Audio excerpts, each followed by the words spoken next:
From Kern Government Television, welcome to this week's Kern County Board of Supervisors meeting.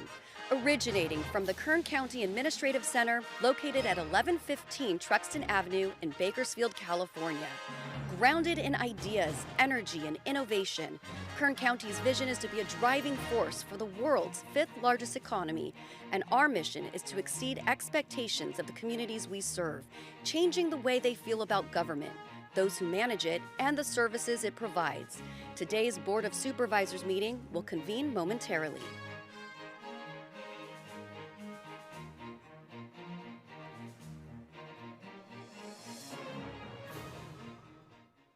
Ready, Madam Clerk? Okay. Meeting is called to order. Good morning, Kern County staff, family, and members of the public who are watching at home and abroad. Our board is now reconvened. We're going to begin, as we always do, with the roll call. Madam Clerk? Supervisor Peters? Here. Supervisor Parlier? Here. Supervisor Flores? Here. Supervisor Couch? Here. Supervisor Perez? Here. Thank you, Madam Clerk. We're going to begin with our flag salute, and I'm going to ask Brandon Evans of ETR to please approach with one of our local heroes, Samuel Townsend. Please make your way to the front.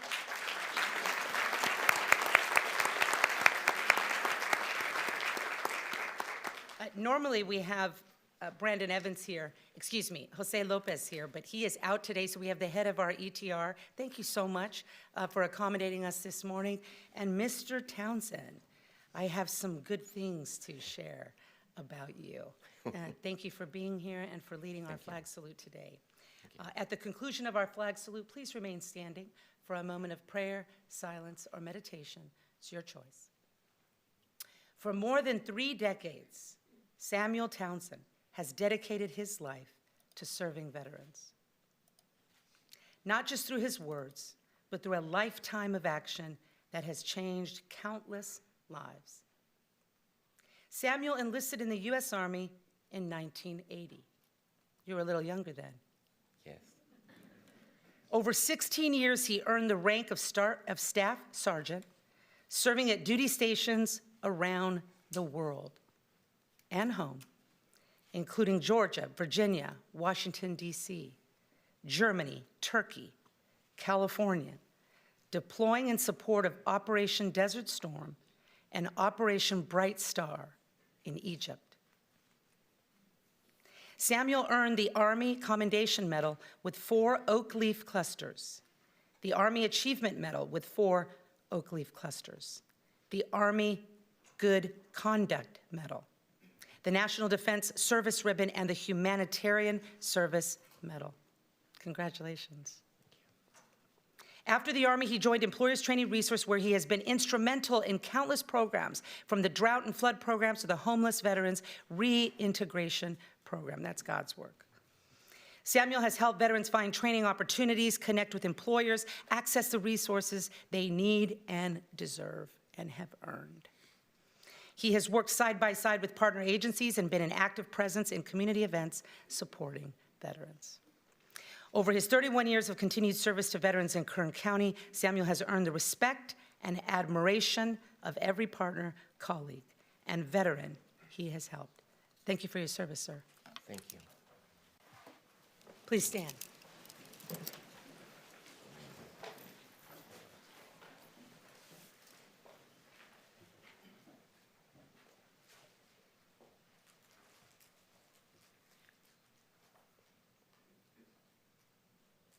Salute. Pledge. I pledge allegiance To the flag of the United States of America, to the republic for which it stands, one nation, under God, indivisible, with liberty and justice for all.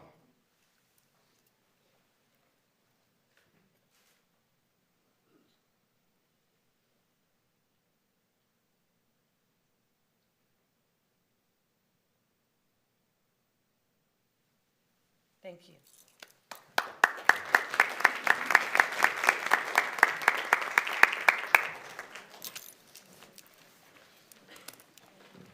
I'm always amazed during the reading of local veteran the quality of people we have in Kern County.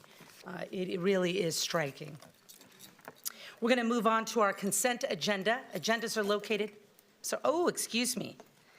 We're moving to the pet of the week. Well, it's just, I like that reaction.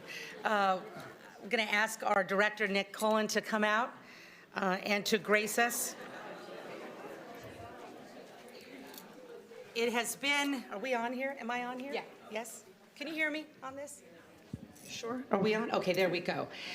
It has been a little while since I've shared mine and Supervisor Couch, my BFF's, favorite doggy quote, which is, "Doggies, we love them because they know but do not tell." Unlike most of us, right?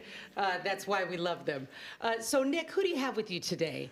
Well, good morning, Madam Chair, members of the board. I have Little Bit, otherwise known as LB. LB is, she's a senior dog.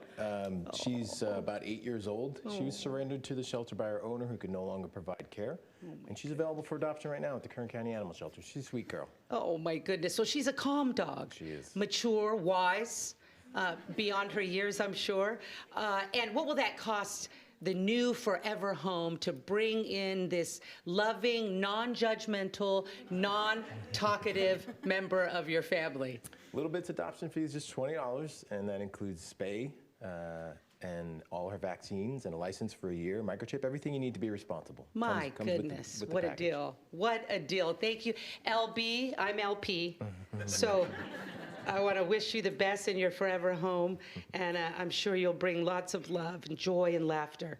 So please, Kern County, consider bringing LB into your home. It'll change your life. Thank you.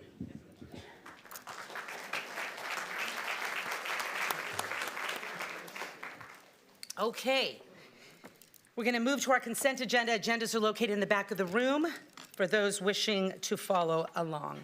Consent matters are considered routine and non-controversial by staff, so we tend to handle them in one motion, unless, of course, a member of the public feels otherwise and would like to add input. We could potentially withdraw a matter.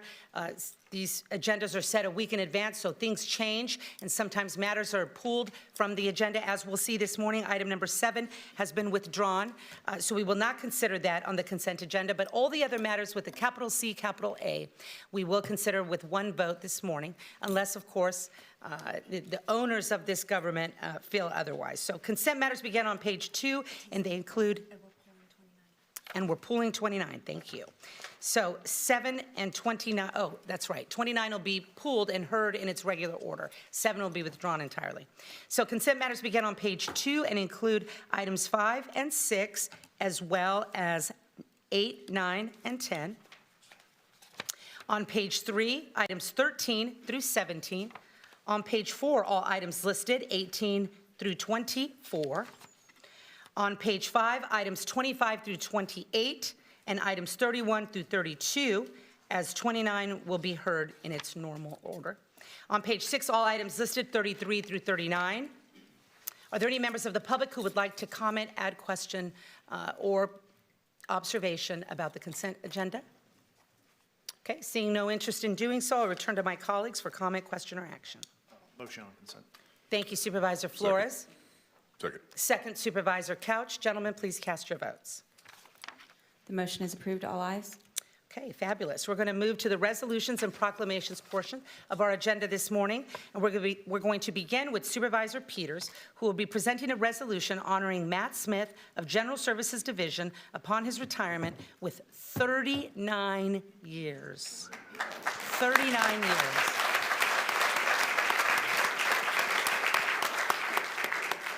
That's basically my age, so this is the entirety of my life, I wish. Okay, Supervisor Peters, the floor is yours. Thank you, Madam Chair. I will make a motion and invite Matt to come join me down at the podium. We have a motion, I'll second. and we have a second. Supervisor Couch, please cast your votes on the resolution. The motion is approved. All ayes.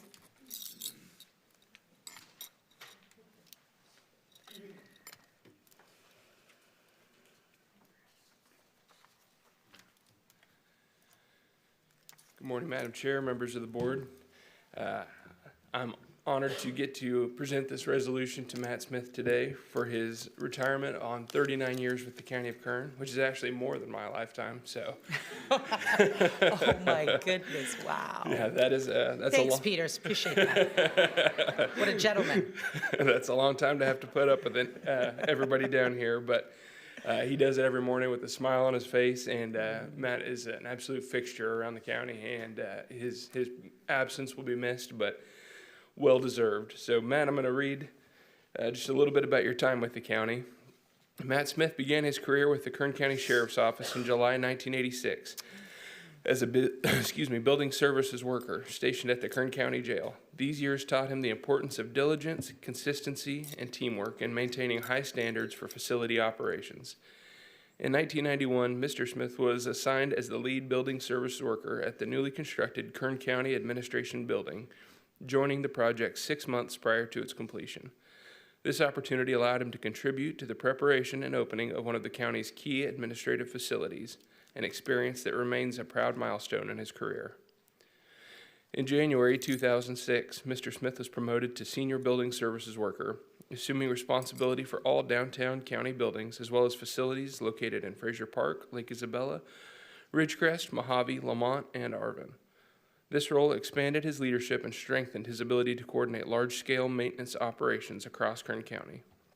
In 2017, Mr. Smith was promoted to supervisor, overseeing all building services operations and managing custodial vendors servicing the outlying areas of the county. In this capacity, he had the privilege of leading dedicated staff, ensuring the highest quality of service, and maintaining professional standards that reflect the mission and values of the General Services Department. As Mr. Smith concludes this chapter of his professional career, he does so with the immense gratitude for opportunities he has been given, the colleagues and friends he has made, and the community he has proudly served.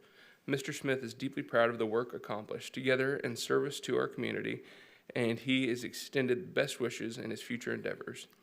And it is resolved that the Board of Supervisors of the County of Kern, State of California, do hereby honor and commend Matt Smith upon his retirement with 39 years of dedicated service to Kern County. And it's been signed by the Board of Supervisors. I'll turn it over to you, Matt.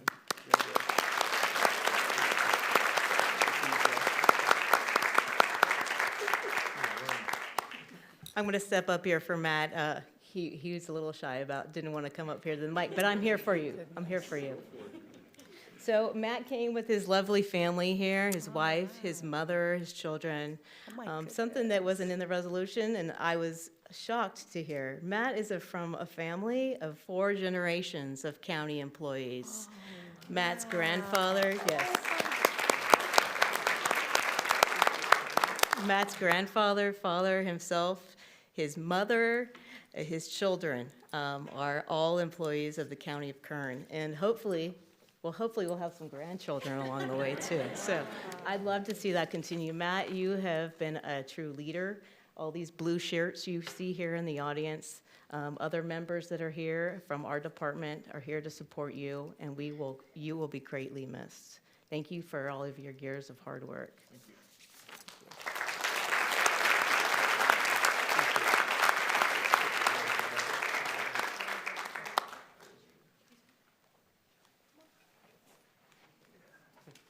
I cannot believe you're leaving us, Matt. I see you every day that I come here, every single day. You are such a class act, a complete gentleman, and just such a fine Kern County ambassador. We will miss you, Matt.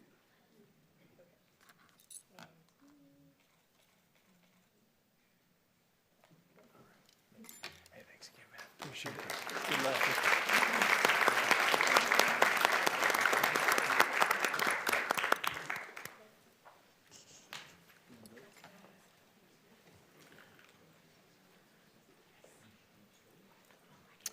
Okay, moving along.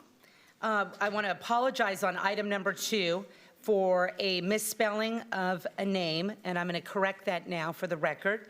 A resolution honoring Brenna Viskovich? Is that correct? Viskovich, great name. Department of Human Services upon retirement with 30 years of dedicated service to the county. 30 years.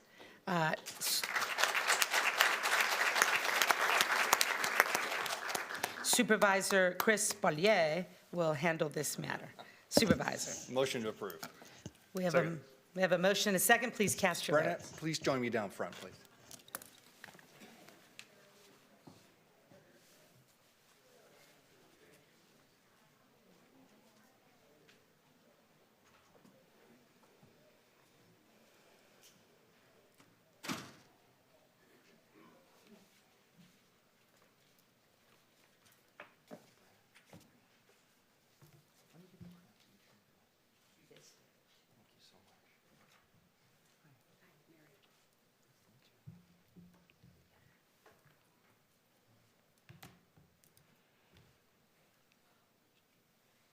Good morning, Madam Chair, my colleagues of the Board of Supervisors. This is a morning I have the honor of recognizing and commending Brenna Viskovich. Upon her retirement with 30 years of dedicated service to Kern County, I'd like to read the resolution that has been prepared for you and then allow you to provide some remarks if you'd like.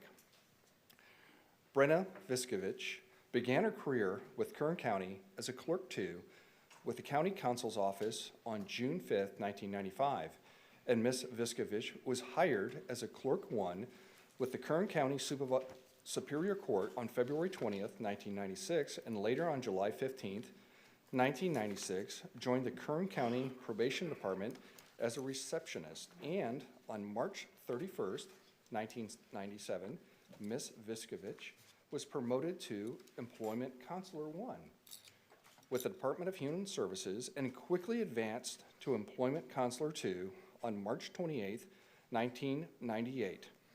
As an employment counselor assigned to the Stockdale Career Services Center, she provided critical job search and job readiness assistance to individuals preparing to enter the workforce.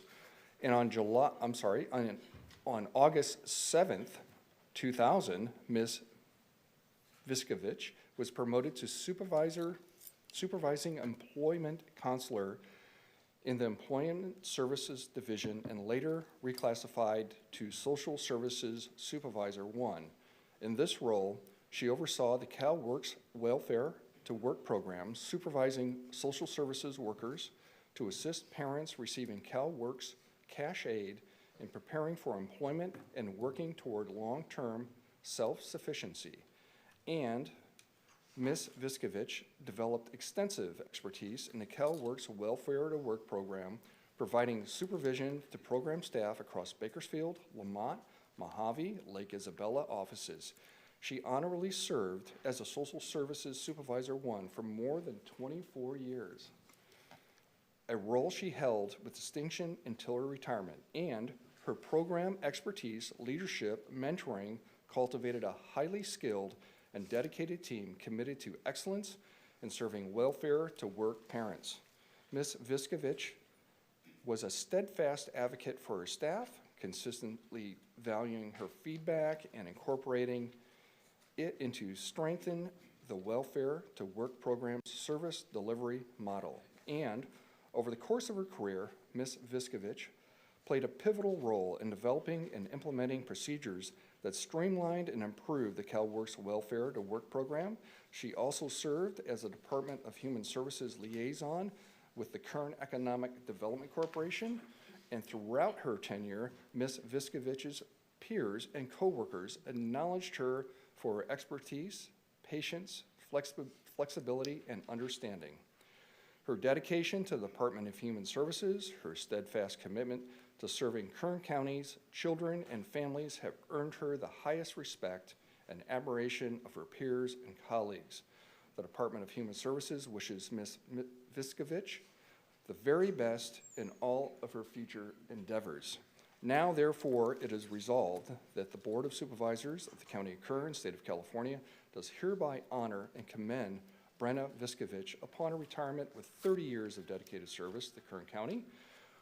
Brenna, I thank you so much for lending Kern County your time, commitment, career, and talent to serve our residents. Your service has been a positive impact. We are sad to see you leave and are happy for your retirement and wish you many great adventures ahead. Congratulations so much. Thank you.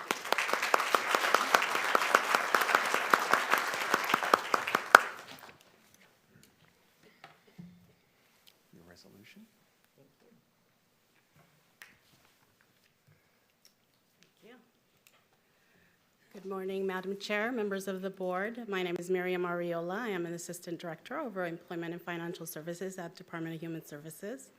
On behalf of our department and of our Director, Lito Murillo, we just want to thank you for this proclamation and thank Brenna for these amazing years. Brenna is well known for her soft skills, her kindness, but most of all for the impact that she has had on all of the social workers that she has supervised and mentored along the way. So we thank her for that. I do want to share that Brenna, before coming to us, was also a teacher, and upon retirement, I believe that's one of her plans. So she will continue to make an impact on our community. So we thank her and congratulate her. Thank you for this proclamation.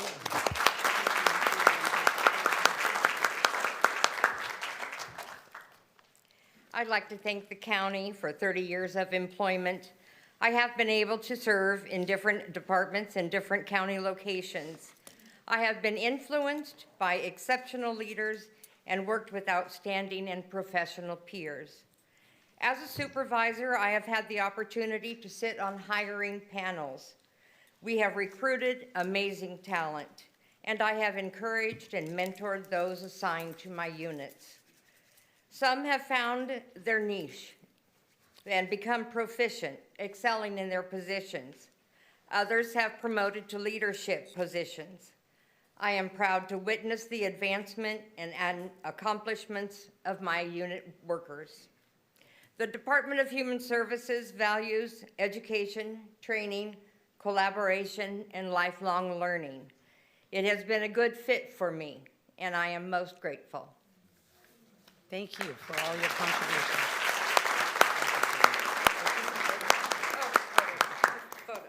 Here, we're gonna use your, yeah. Here we go. Oh, you're absolutely right.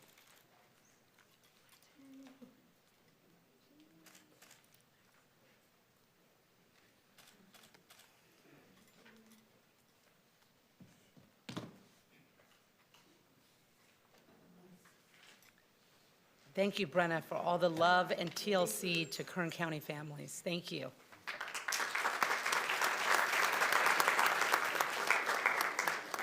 Okay, item number 3, which will be handled by Supervisor Flores, is a proclamation for November and December 2025 as Kern County Cares canned food drive runs.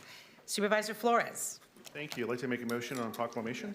We have a motion and a second. Please cast your votes. DHS and the Gleaners would come join me at the podium.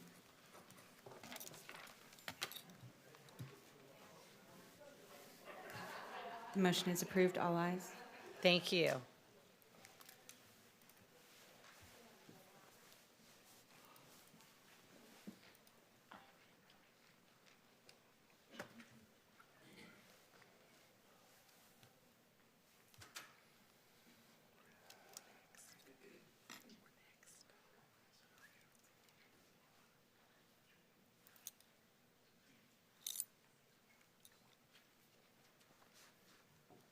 Good morning, board members of the public. It's a special month proclamation for November.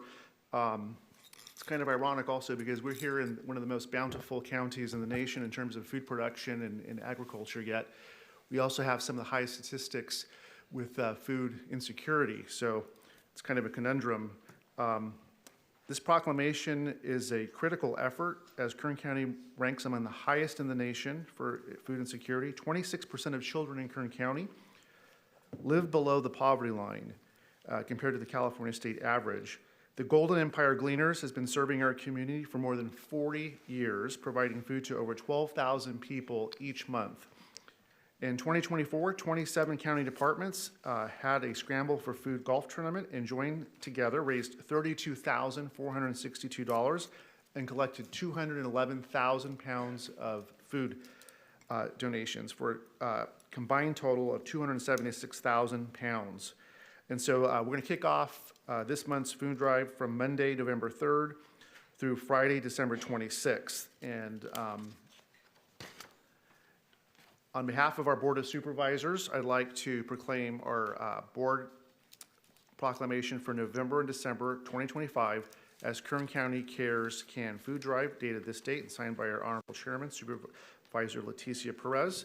If you'd like to say a few words, please come up, Vanessa, and talk more about it. Congratulations, and thank you for this noble effort.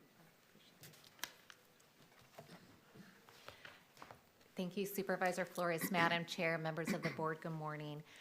I'm joined today by Karina Wilson, Administrative Coordinator at Human Services. She's also known as our lead cheerleader in this Canned Food Drive efforts, and Debbie Powers, Executive Director at the Gleaners.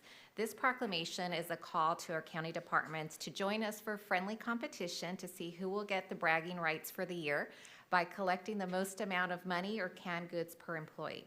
And for the golfers out there, it's going to be an opportunity to get a round of golf in before the end of the year on December the 31st, before ringing in the new year. And every year we come before your board to to rally all the county departments in this friendly competition. We are already hearing word that some departments have gotten started, and so we appreciate their efforts. We'll be back before your board in January to give you the outcome of who is the winning department in these efforts. I'd like to turn it over to Debbie Powers to tell us a little bit more about the Gleaners and what their current needs might be. Good morning, Board of Supervisors. On behalf of the Golden Empire Gleaners, thank you for another Kern County Cares campaign. This annual effort truly reflects the heart of Kern County, people coming together to care for one another. Every can, every dollar collected through this drive helps us feed thousands of families and seniors across our community. Right now, as Vanessa mentioned, 1 in 4 children in Kern County lives below the poverty line, a reminder of how vital your support is. The food collected through the campaign will be delivered to the Gleaners in early January, helping us restock our shelves and begin the new year ready to meet the ongoing need. Thank you for your generosity and for standing with us to fight hunger. Thank you so much. Thank you.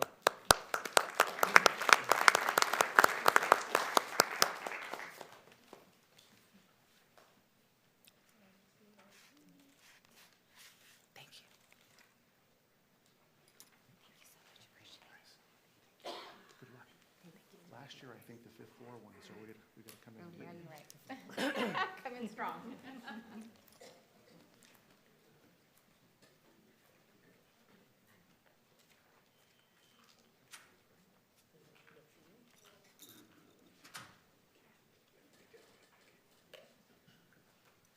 Okay, now for a very special and sacred moment for myself, a moment to honor and acknowledge my father for 50 years of ministry in Kern County.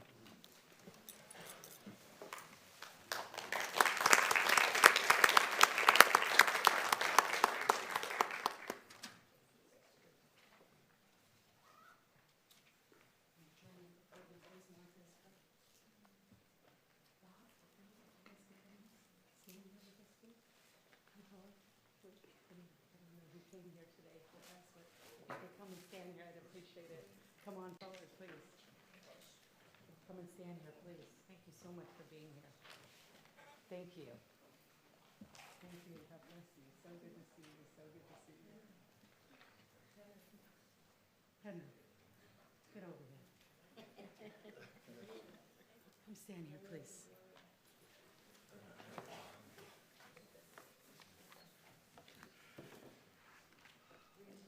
Come on over, come on in. Surround us here. Fill this area in here so you can get on TV. Come on. Okay. 50 years ago, the year was 1975. A tumultuous period for the U.S. and the globe as we were all reeling from the vestiges from conflicts in Vietnam and at home. Locally, our communities were ravaged by a sexual and drugs revolution that transformed us as a nation. Our families wounded by the effects and suffering. My father, Victor Perez, and my mother, Susan, went the opposite direction. They enrolled in Bible college in East LA, made possible by the GI Bill pursuant to my mother's service as an Army nurse who cared for amputees at Fort Benning, Georgia, as they returned from Vietnam, forever changed. I was born during their tenure and spent the first 2 years of my life underneath a seminary desk as they prepared for and engaged in full-time ministry. Today is a very special day for me, as I get the privilege of honoring my father for his service spanning a half-century, 1975 to 2025. But first, a little bio for the historical record. Born June 22nd, 1948, in El Paso, Texas. Pastor Victor grew up in Selma, California from 1954 to 1969, graduating from Selma Union High School in 1967. He attended Reedley Junior College from 1967 to 69 and transferred to Cal State Long Beach from 69 to 73. Married to my mother in 75 for 33 years until the Lord took her home and made her whole. They both graduated from Latin American Bible Institute in La Puente in 1978 and returned to East Bakersfield, having 3 children, yours truly, the chair of the Board of Supervisors, also an attorney, thank you, just bragging, Isaiah, who currently teaches English in Korea, and Evangelina, a UCLA grad and U.S. Army vet who returned to Fort Benning 4 decades after my mother to care for and provide medical care to our servicemen and servicewomen. She is a registered nurse in Santa Barbara today. During the course of 33 years, fostering over 15 children, many successes and victories, raising many children of our aunts and uncles, serving as a lighthouse to East Bakersfield. Pastor Victor graduated from Fresno Pacific University, achieving his BA in Christian Ministries in 2007, and served as a chaplain in our own Kern County Sheriff's Department from 2013 to 2018.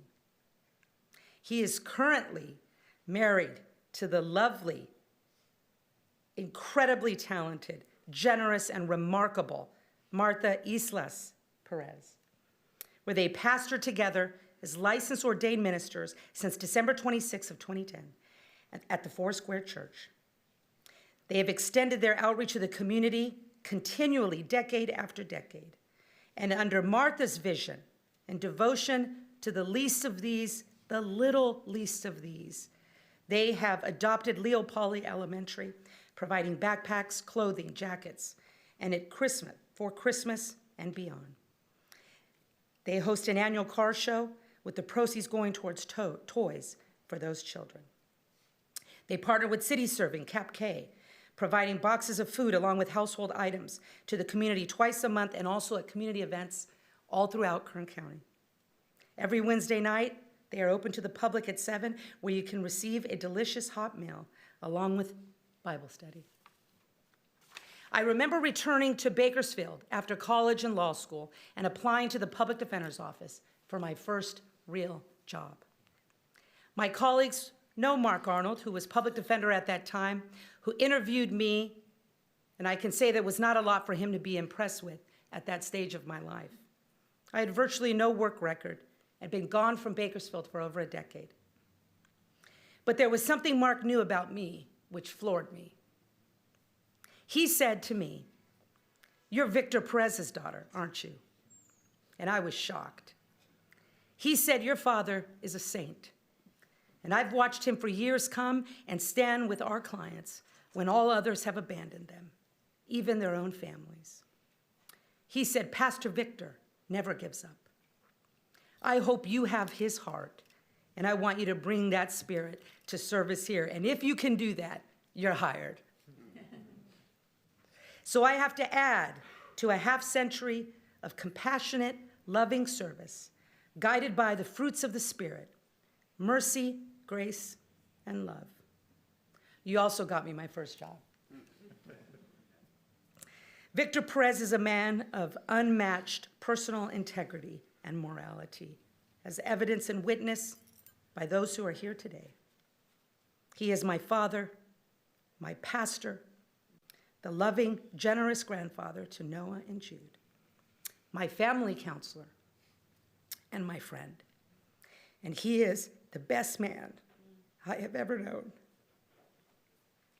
Thank you, Dad, for all you have done and all that you will continue to do with your helpmate and beautiful bride of 15 years. Bob and Ofelia Pena, Jesse and Linda, Henry and Mary Duarte, the list goes on. And the next gen of leaders you have invested into and prepared. In closing, a family scripture, Galatians 6:9. And do not grow weary in well-doing, for you will reap a harvest if you faint not. Thank you for your service, Dad.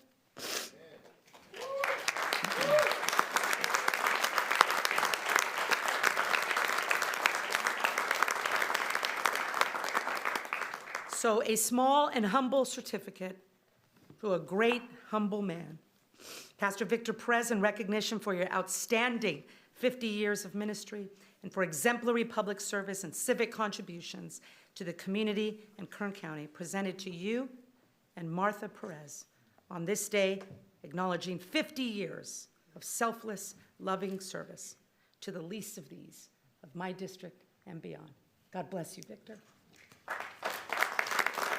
You could share a few words, please. Thank you, Madam Chair. My daughter, my pride and joy. Has it only been 50 years? Where does the time go? You know, we were talking before this event that how do you do 50 years? Well, you know what? It's not a task. It's a lifestyle. You know, in 1974, I had an experience with Christ. He came into my life and changed me forever. I've never been the same anymore. One of my Bible college schoolmates is here, Pastor Ramon Vera.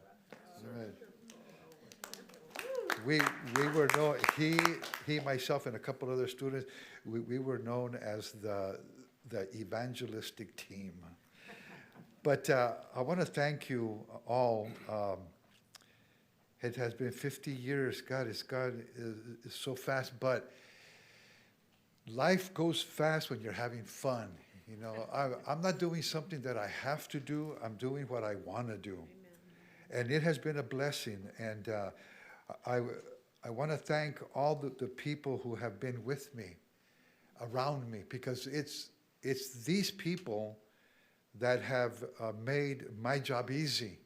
I heard somebody say that if you look good, it's not you that looks good, it's the people around you that make you look good.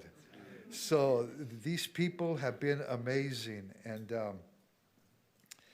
Micah 6:8 says, God has shown you, oh man, or old man, and that's me, what is good and what the Lord requires of you, but to do justice, to love mercy, and to walk humbly with your God. And you know, these 50 years I've tried, I have tried with the help of the Lord to do that, to give justice where justice is needed, to love mercy.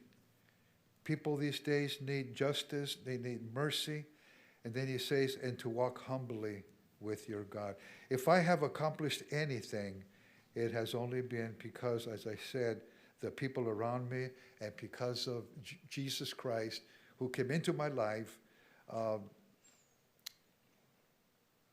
And I'm really grateful to be here. And I thank God, and I thank you, all you supervisors as well, for your service to Kern County. And I look forward to the next 50.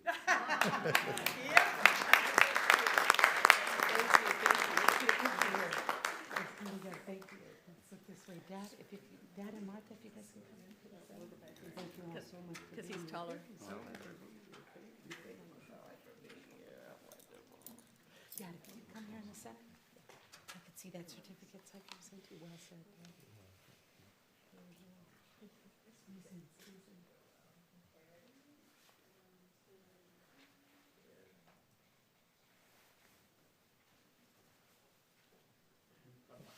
Especially my right hand. 50.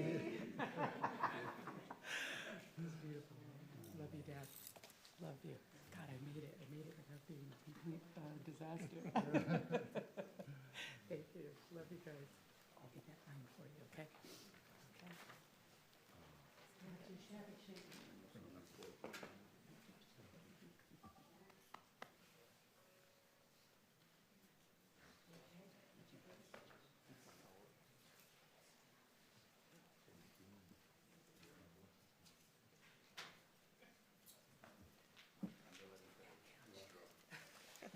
Thank you, thank you. Okay, moving right along in our agenda, we are now at public presentations. This portion of the agenda is reserved for members of the public who would like to come forward and make comment to this body on matters that are within our jurisdiction but are not on today's actual agenda. We still have a couple of agenda items remaining. So I would ask that you please attempt to limit your comments to 2 minutes. That's what we ask. That's not a perfect system, of course, but we certainly ask for your grace and consideration in that time slot, or allocation, rather. So members of the public, please come forward. Please state and spell your name for the record. And thank you for being here. Good morning and welcome. Good morning, Madam Chair. Good morning to the Board of Supervisors. What a lovely day. God bless America. My name is Charles Shen. I am a retired Marine, SHINN, and I am a concerned citizen. We've done a deep dive on charter versus general law counties, so we're going to do a little reading here. In California, charter counties have a voter-approved charter that grants them local autonomy or, quote, home rule, unquote, authority to create their own rules on issues like the election and compensation of county officers, whereas general law counties must adhere to the detailed structure and requirements outlined in the California Government Code and other state laws.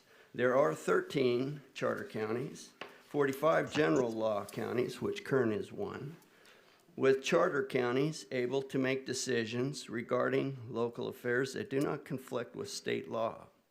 To be a charter county in California means that rather than strictly following general state laws like general law county, the county has its own voter-approved, quote, county charter, unquote. This charter functions as a local constitution granting the county a degree of home rule, quote unquote, and autonomy over specific local matters like the numbers and duties of elected officials, compensation, and structure of county government. The charter allows for local customization of governance, provided it doesn't conflict with broader state or federal laws. Charter counties, these are like positives. Home rule. These counties operate under voter-approved charter, acting as local constitution that allows for greater flexibility in managing local affairs. 2, local governance. A charter can define the election, compensation, and powers of county officers, as well as the structure of city departments and commissions. And 3, voter approval. A charter can only be amended by the or repealed by the voters of the county. Examples are Los Angeles, Alameda, San Diego, and San Francisco. I will be followed by Mr. Ron Barger, my friend. Thank you, Mr. Shen. Welcome, Mr. Barger. You could state and spell your name for the record. Good morning, Madam Chair and Board. Ron Barger, B-A-R-G-E-R. Continuing, general law counties. Number 1, state law govern. The counties follow the California Government Code and other applicable state laws of their structure and functions. 2, standardized structure. General law counties must adhere to state law regarding the number and the duties of their elected officials. 3 examples, Riverside, Contra Costa, and Santa Barbara are examples of general law counties. The key differences: 1, authority. Chartered counties have greater self-governance, power, and flexibility through their local charter. General law counties have less flexibility and are bound by state statutes. 2, governance framework. Chartered counties use their own charter as their framework for governance. General law counties use state law and the government code as their framework. A chartered county operates under a local constitution known as a charter, which provides its greater home rule authority and flexibility compared to a general law county, which strictly follows the state law of most matters. The primary benefits of a chartered county structure are centered on the increased local control, organizational flexibility, and tailored governance, rather than specific services, food, or health benefits, which counties provide regardless of the status.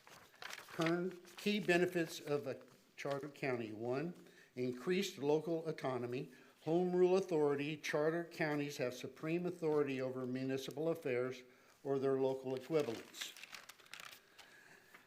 meaning local ordinances on the matters can trump conflicting state general laws. This allows a county to create laws that are better suited to the specific needs and priorities of its residents.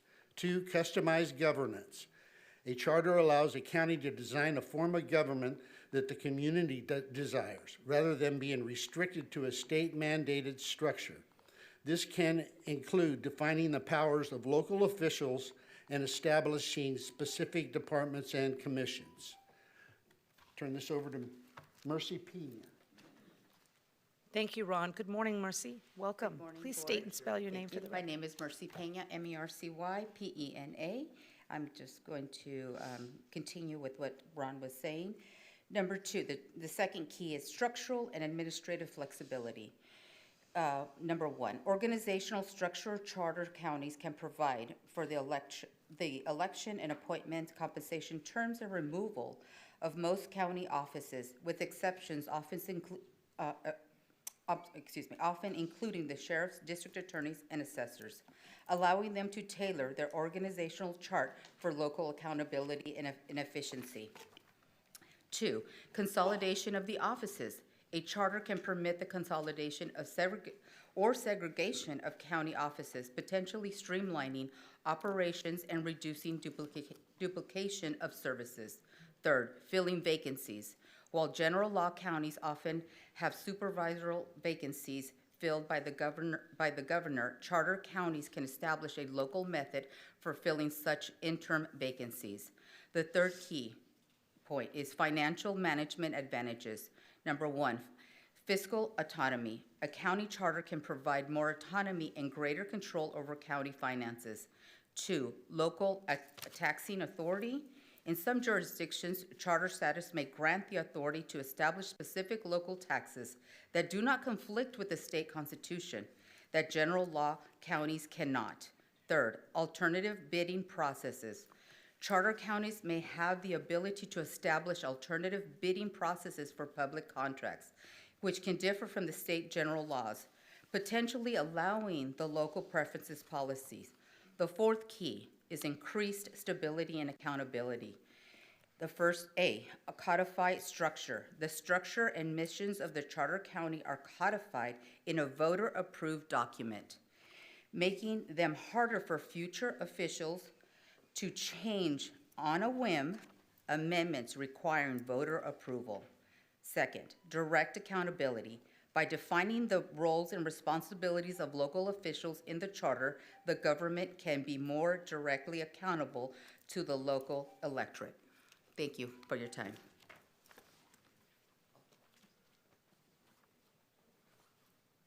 Thank you, Ms. Pena. Welcome. Good morning. Please state and spell your name. Good morning. Glenn Clayton, C-L-A-Y-T-O-N. Thank you, Board, for all that you do, staff, for all that you do. Madam Chair, thank you very much. Today, concerned citizens are asking for your support by passing a resolution for the California Voter ID Initiative Section 1, Findings and Purposes. Its purpose is to enforce existing voter qualifications, including U.S. citizenship, established by California's Constitution. The people hereby amend the California Constitution, A, to promote public confidence and trust in the electoral process, which encourages civic participation and supports a healthy democracy.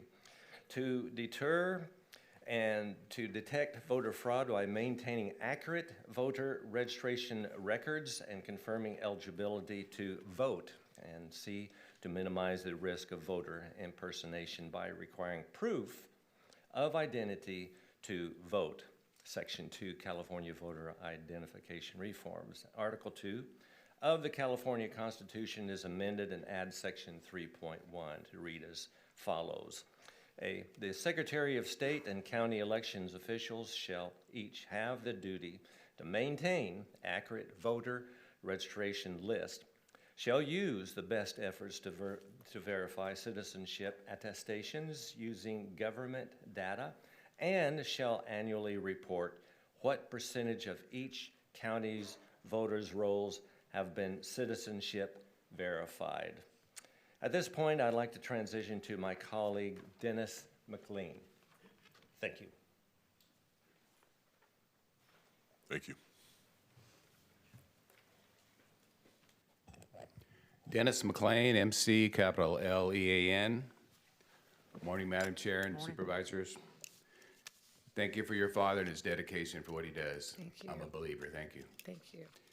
Subsection B, each time a voter casts a ballot in person in any election in the state, the voter shall present government-issued identification, or if voting by mail, the voter shall provide the last 4 digits of a unique identification number from governmental-issued identification that matches the one designated by the voter for their voter registration. The type of identification designated of each voter must be indicated in their voter registration record, noted on the mail ballot envelope provided to them and available to them on request by phone or electronically. Election officials shall only count a regular or provisional ballot after verifying the identity of a person voting pursuant to the requirements of this section and verifying that the person has cast only one ballot in the election. Government-issued identification means documentation that allows conclusive verification of the voter's identity. Upon request by an eligible voter, the state shall provide at no charge a voter ID card for the use in casting a vote. Subsection C, this section shall be self-exclusive. The legislation shall also promptly enact laws to implement this section, provide the voting by military and overseas voters consistent with federal law, and ensure that all state and local officials comply and support the compliance of this section. Citizens may seek judicial review and remedy of the state's and each county's compliance with this section. During every odd-numbered year, the state auditor shall audit the state's and each county's compliance with the section and report in findings and recommendations for improving the integrity of the elections to the public. Thank you. Thank you, Dennis. Good morning, Jess. Welcome. Please state and spell your name for the record. My name is Jesse Sanders, S-A-N-D-E-R-S. Wait for the mic. Sorry, Jess. Jesse Sanders, S-A-N-D-E-R-S. Thank Good you. morning, Board. Good morning. Madam Chair. I am a concerned citizen. Concerned citizens have often requested security ballot boxes for our drop-off boxes, and we've got cameras placed intentionally so that they cannot provide security. We've also requested transparency for our counting and signature verification, which we got 5 pages of rules that kind of limit that. However, we did come up with some transparency, and it's our voter envelopes. I sent you a picture there that shows you with just a little light and a sealed ballot, you can see exactly what somebody voted. The security here is almost intentionally light. This allows for a nefarious person or persons in the mailing process to collect or discard the ones that he wants or doesn't want. It's I would personally request that the board take a stand for Kern County, and we could do away with a lot of expense and exposure just by doing away with these mail-in ballots. We had a process that worked well. These lend themselves to cheating. There's a Sacramento Sheriff's Department has pulled out over 100 ballots from a homeless camp where they collect them. They could do exactly what I'm doing, or they can sell them. These are not safe or secure. Thank you. Thank you, Jess. Welcome, good morning. Please state and spell your name for the record. Good morning. Janine, Jeanine, last name Adams, 1D. Thank you all for what you do. And again, I totally agree with everything that my colleagues, concerned citizens behind me have to say. But I take kind of a little different spin sometimes. And as I've said before, you know, if we can agree on 80%, 70%, you know, we're in agreement, okay? But nobody agrees 100%. Interesting information about general versus county. And I loved your presentation about your father. I can't believe I'm older than him. Oh my God. I graduated in 1976 and he graduated in 75. So, and at that time period, I was on the tennis team and in Palm Springs, and her father was part of what happened out here in the grape strike, in that he was one of the growers. And the grape strike that I'm talking about is the going to the public and saying, we're not going to buy grapes. And that's what really turned the movement, was that. And so I was kind of on the periphery of that, you know, as a whatever 14-year-old or 15, 16, in Palm Springs of all places, but I've been in Southern California my entire life. I voted. In Tehachapi, I went to the drop box. It was safe and secure. It was lighted. I had no problem. 2 days later, I got an email from the state of California saying that they'd received it, so I knew everything was hunky-dunky. And it does, the current ballots do provide a number that is on there that could be used for an ID number, I suppose. You know, it's coded on there. I don't know if it actually shows the numbers. We'd have to look at the one that they gave you a sample of. But Janine Adams, concerned citizen, thank you. Thank you, Janine. Any other members of the public would please come forward? This is for matters that are not on today's agenda. So we are getting to matters later that we'll be discussing fully, and you'll have the full opportunity to address this board, but this is for matters not on today's agenda. I think that we are on the agenda. You are on the agenda. So we'll just wait till later. Just wait. Okay. So sorry, I don't mean to be rude, but we'll get to you and we'll have plenty of time to discuss your matter. So for folks who want to talk about things that are not on today's agenda, now is the moment to do that. Good morning, Madam Chair. Good morning. And board members. I'm here on behalf of a concerned citizen, but towards something that happened last week. Could you state and spell your name, Oh, yes, sir? I'm sorry. Thank you. Gabriel Gonzalez, Gabriel, and Gonzalez, Gonzalez.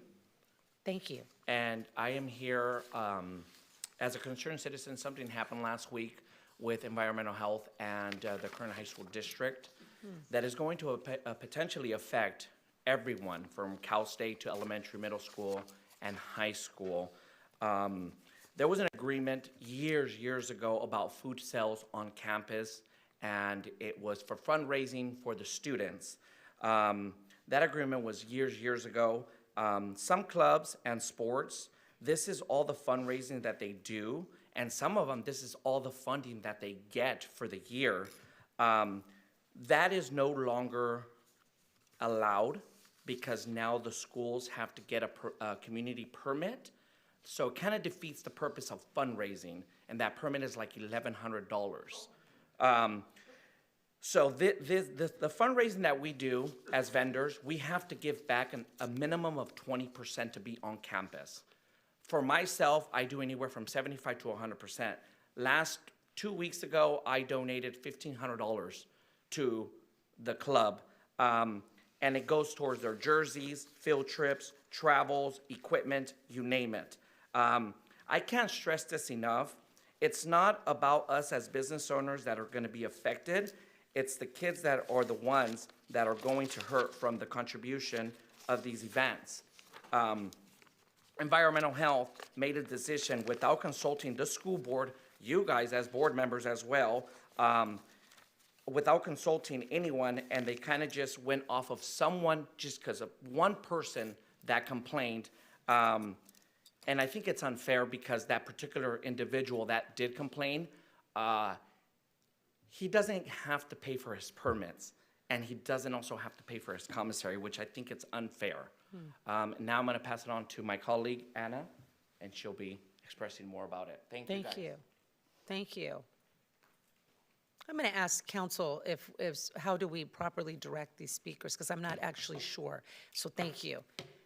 Good morning. Good morning. My name is Ana Karen Munguia. Last name Munguia, Munguia. Welcome. Thank you. Environmental Health has put a stop to any vendors that sell under canopies. We're no longer allowed to sell on the Kern High School District grounds.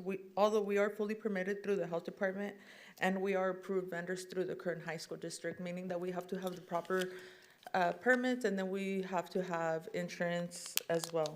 This affects the students in many ways as we help them fundraise for sporting goods, field trips, charter buses, and much more. Not only do we contribute to their clubs financially, but a lot of the times we show those students work ethic when we're out there selling for their clubs. They come under our canopies, and then they help us sell our goods as well. As an active Booster Club secretary, I know how much money is needed for the clubs and sports. This new change will affect the students in many ways. This issue goes beyond our business operations, and it directly impacts the students. So we want to ask for help to see how we can navigate through this difficult time that the students are facing, or see what kind of agreement we can come to with the Kern High School District and Health Department in order to be able to sell. As Gabriel mentioned, the permit itself is $1,100 plus $150 processing fee. So we, as vendors, feel that it defeats the purpose to go out there and purchase to have the permit and then have us out there for fundraising. Thank you. How should we attempt to resolve this matter? I'm either going to send them to my office to begin that process, unless you have another idea, Madam Counsel. Yeah, Supervisor Perez, or Madam Chair, through the,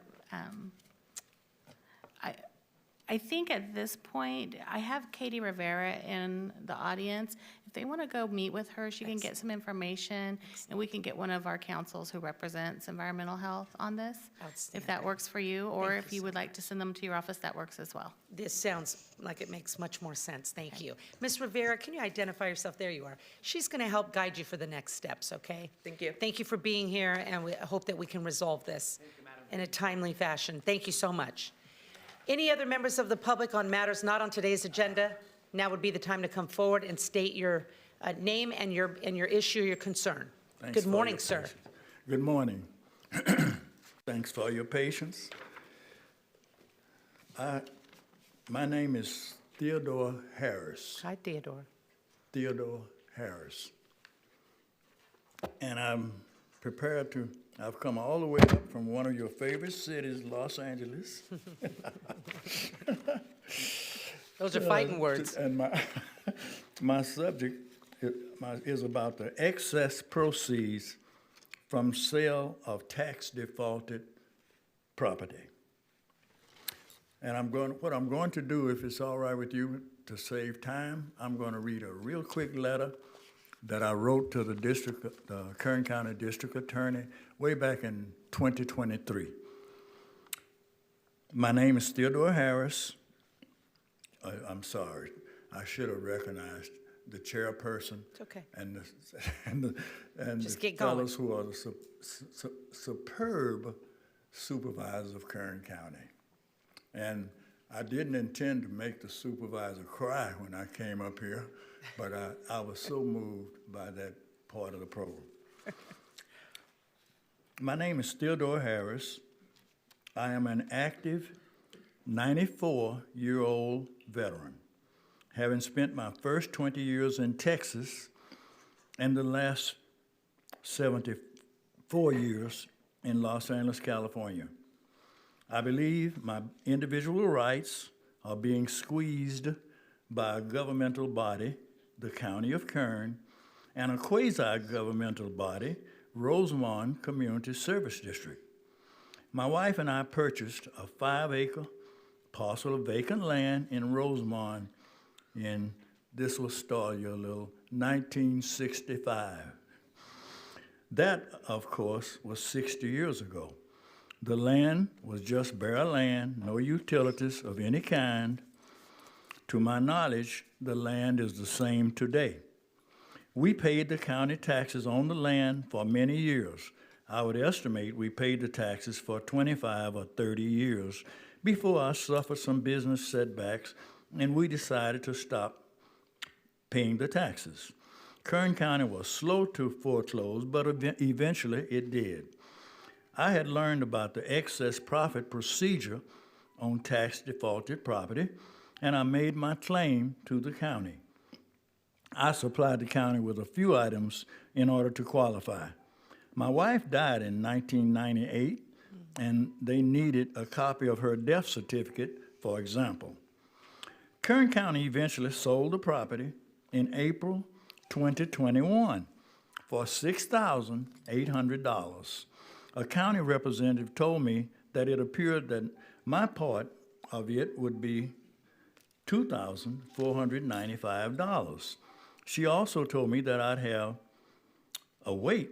to wait a full year before they distributed the funds. Theodore, I'm going to Yeah. have to Can you hear interrupt me? you, and I'm so sorry because we're past the time limit, as you can hear the timer. But is there somebody we can direct Theodore to? Madam Chair? Yes, Supervisor Parlier. Well, he talked about areas within Which district is Rosemont in? mine. That's Supervisor Parlier's district, so he's going to comment now and hopefully give us some direction. Supervisor? Thank you so much, Theodore. So Rosemont is my area right over the county line. If you can, are you able to go to my office? It's on the 5th floor. Or if not, I already have. You mean now? Yes. Yes, sir. No, I wouldn't mind. Okay, it's on the 5th floor, suite 502. I have a little packet that I can leave with Wonderful. this letter and one or two other things. Yes, sir. That would be fine. Please go there. My staff would be more than happy to help you, and hopefully we can resolve this matter. Which district is that? That's District what? 4, 1, 2? District 2. 2, okay. Yes, sir. Okay, Thank you. Theodore. 502. Okay, Supervisor somebody Parlier there has now? excellent staff, and they will somebody guide there you. now? Yes, sir. They're waiting for you. All right, I'm sorry. Thank you. Thank you so much. Okay. Other members of the public, you've spoken already, sir. I hate to. I did. My neighbor had to leave because this took so long. He wanted me to address this. All it is that he bought the house. It's his ballot, not his ballot. The person that lived there 5 years ago. Okay. You want to leave that with us? I'm going to take it to. I know the guy. Okay. He was my neighbor before I went. Thank you, Jess. Thank you. Any members of the public on matters not on today's agenda? Okay, we're going to close the public hearing. I'm going to ask my board members for board member announcements or reports. Anyone?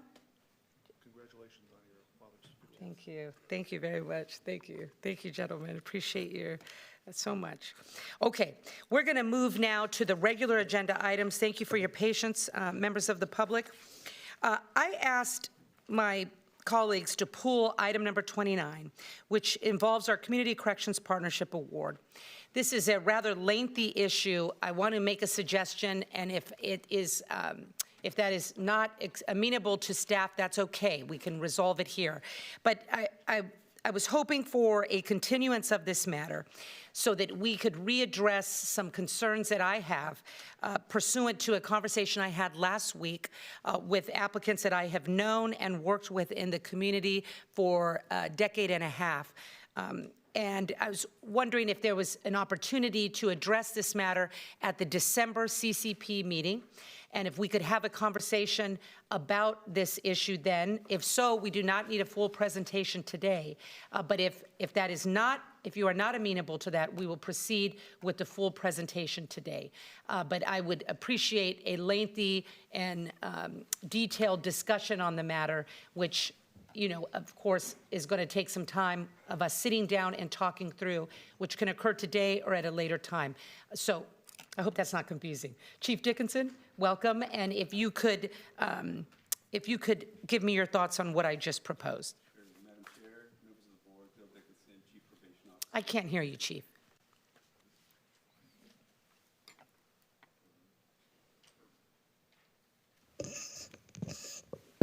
There we go.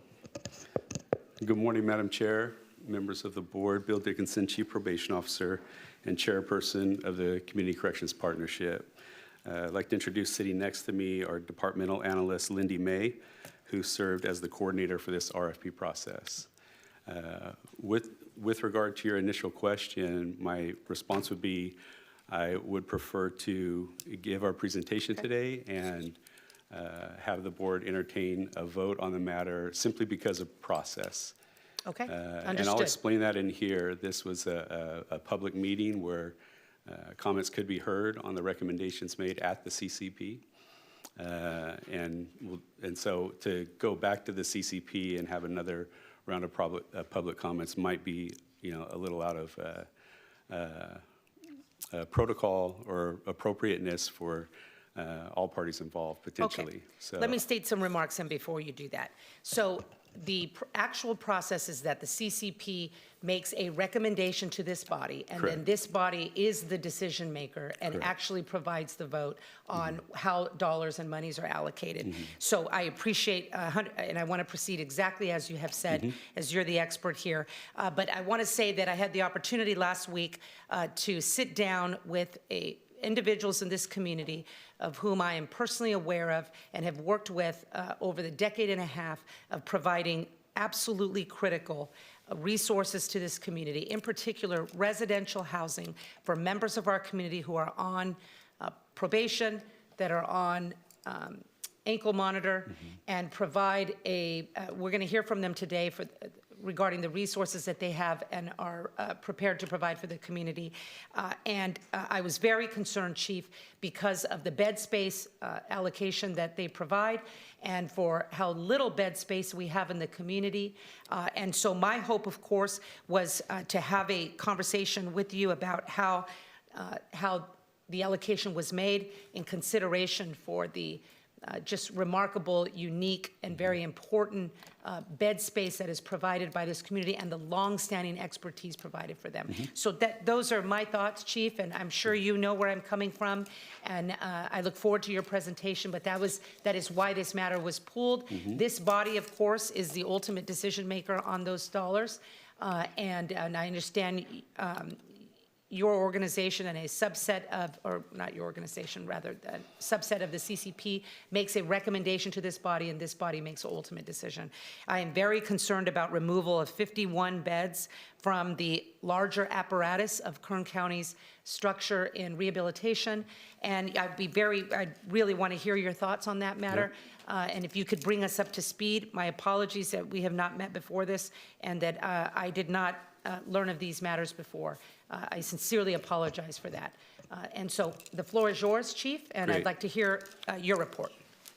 Thank you, Madam Chair. The Community Corrections Partnership was established by Assembly Bill 109, the Public Safety Realignment Act.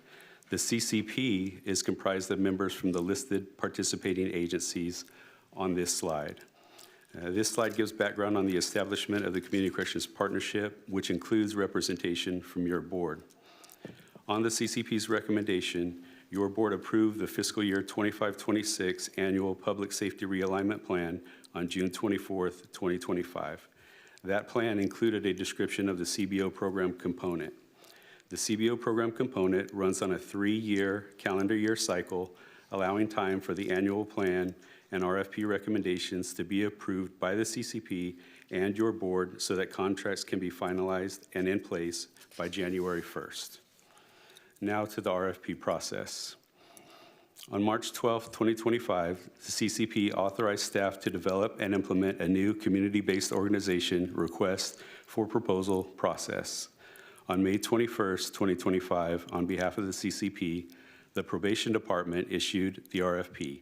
It was open from May 21st, 2025 through July 2nd, 2025. A total of $8,500,000 was available for the CBO program for calendar years 2026 through 2028. Applicants were to submit proposals focusing on one or more of the following target areas: housing, sober living environment, supportive services, education, vocational employment, case management services, and other evidence-based practices. It's worth noting that $8.5 million is the highest amount ever allocated through the CCP for CBOs. It is a 6.3% increase from the 2023 through 2025 allocation, which was just over $7.9 million.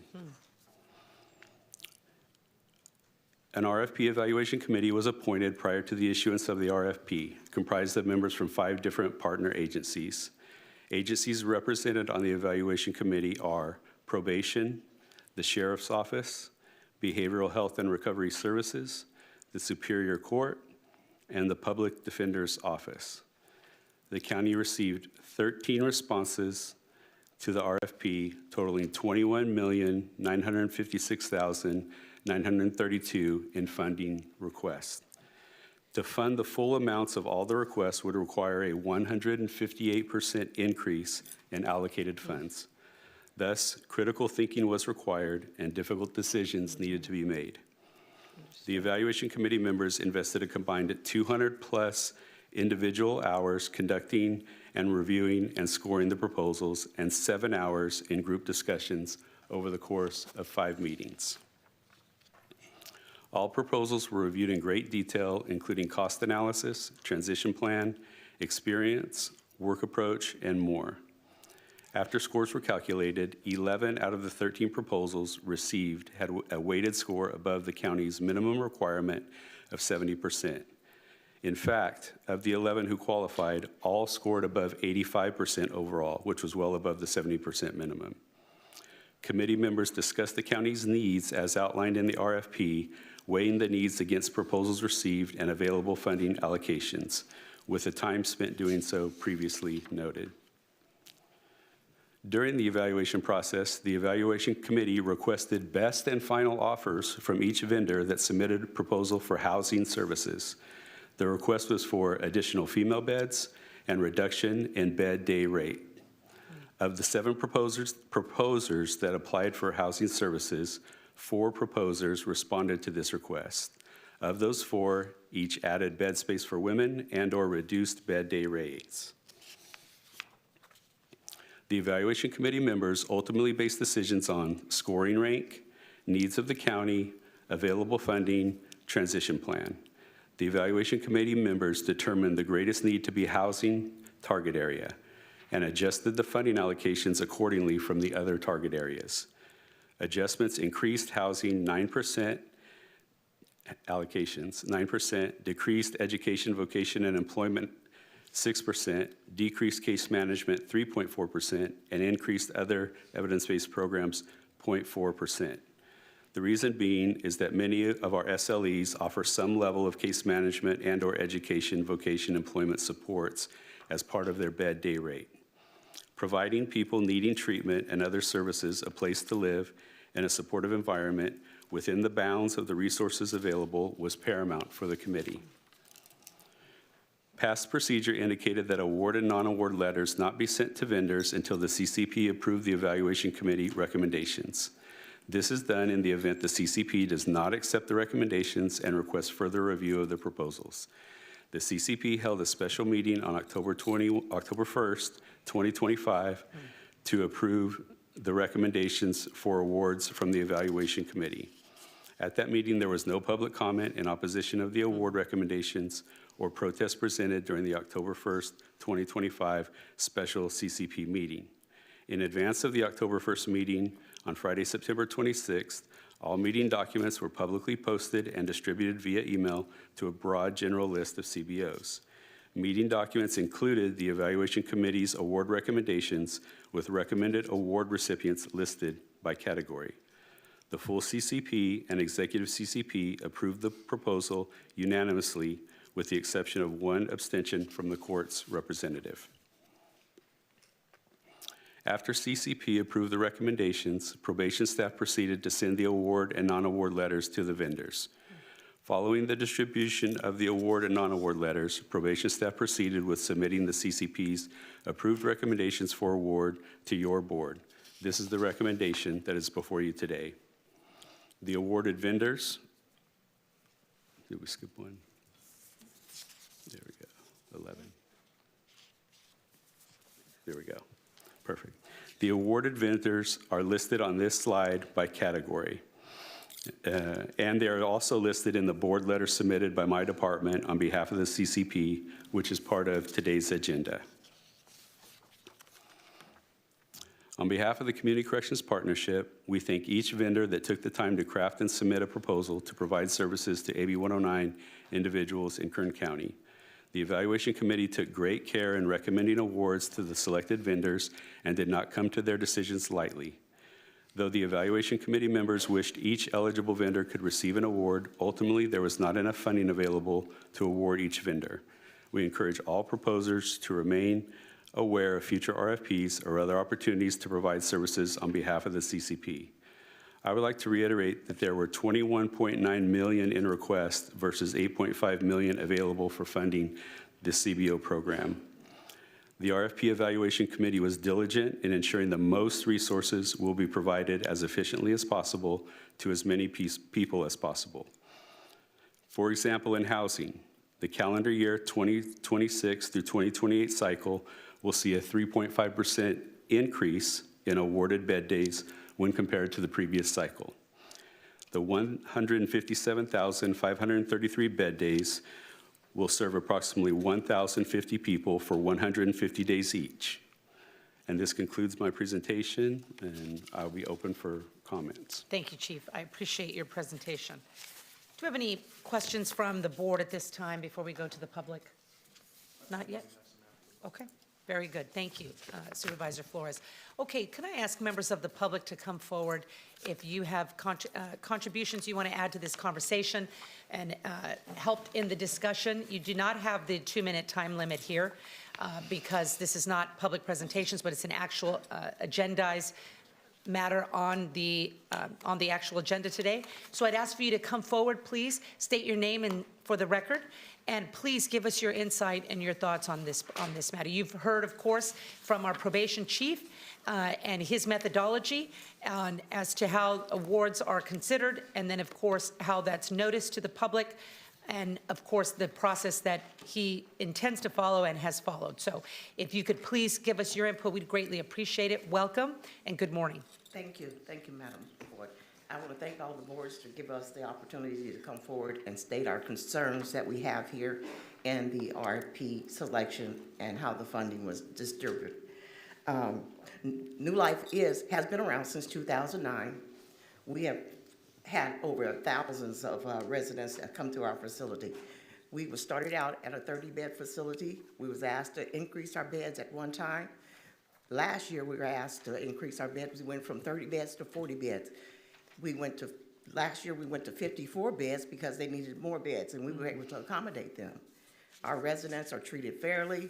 It's a clean facility. We have a chef. We have 22 rooms where we have 2 individuals, sometimes 3 individuals that are occupying those rooms.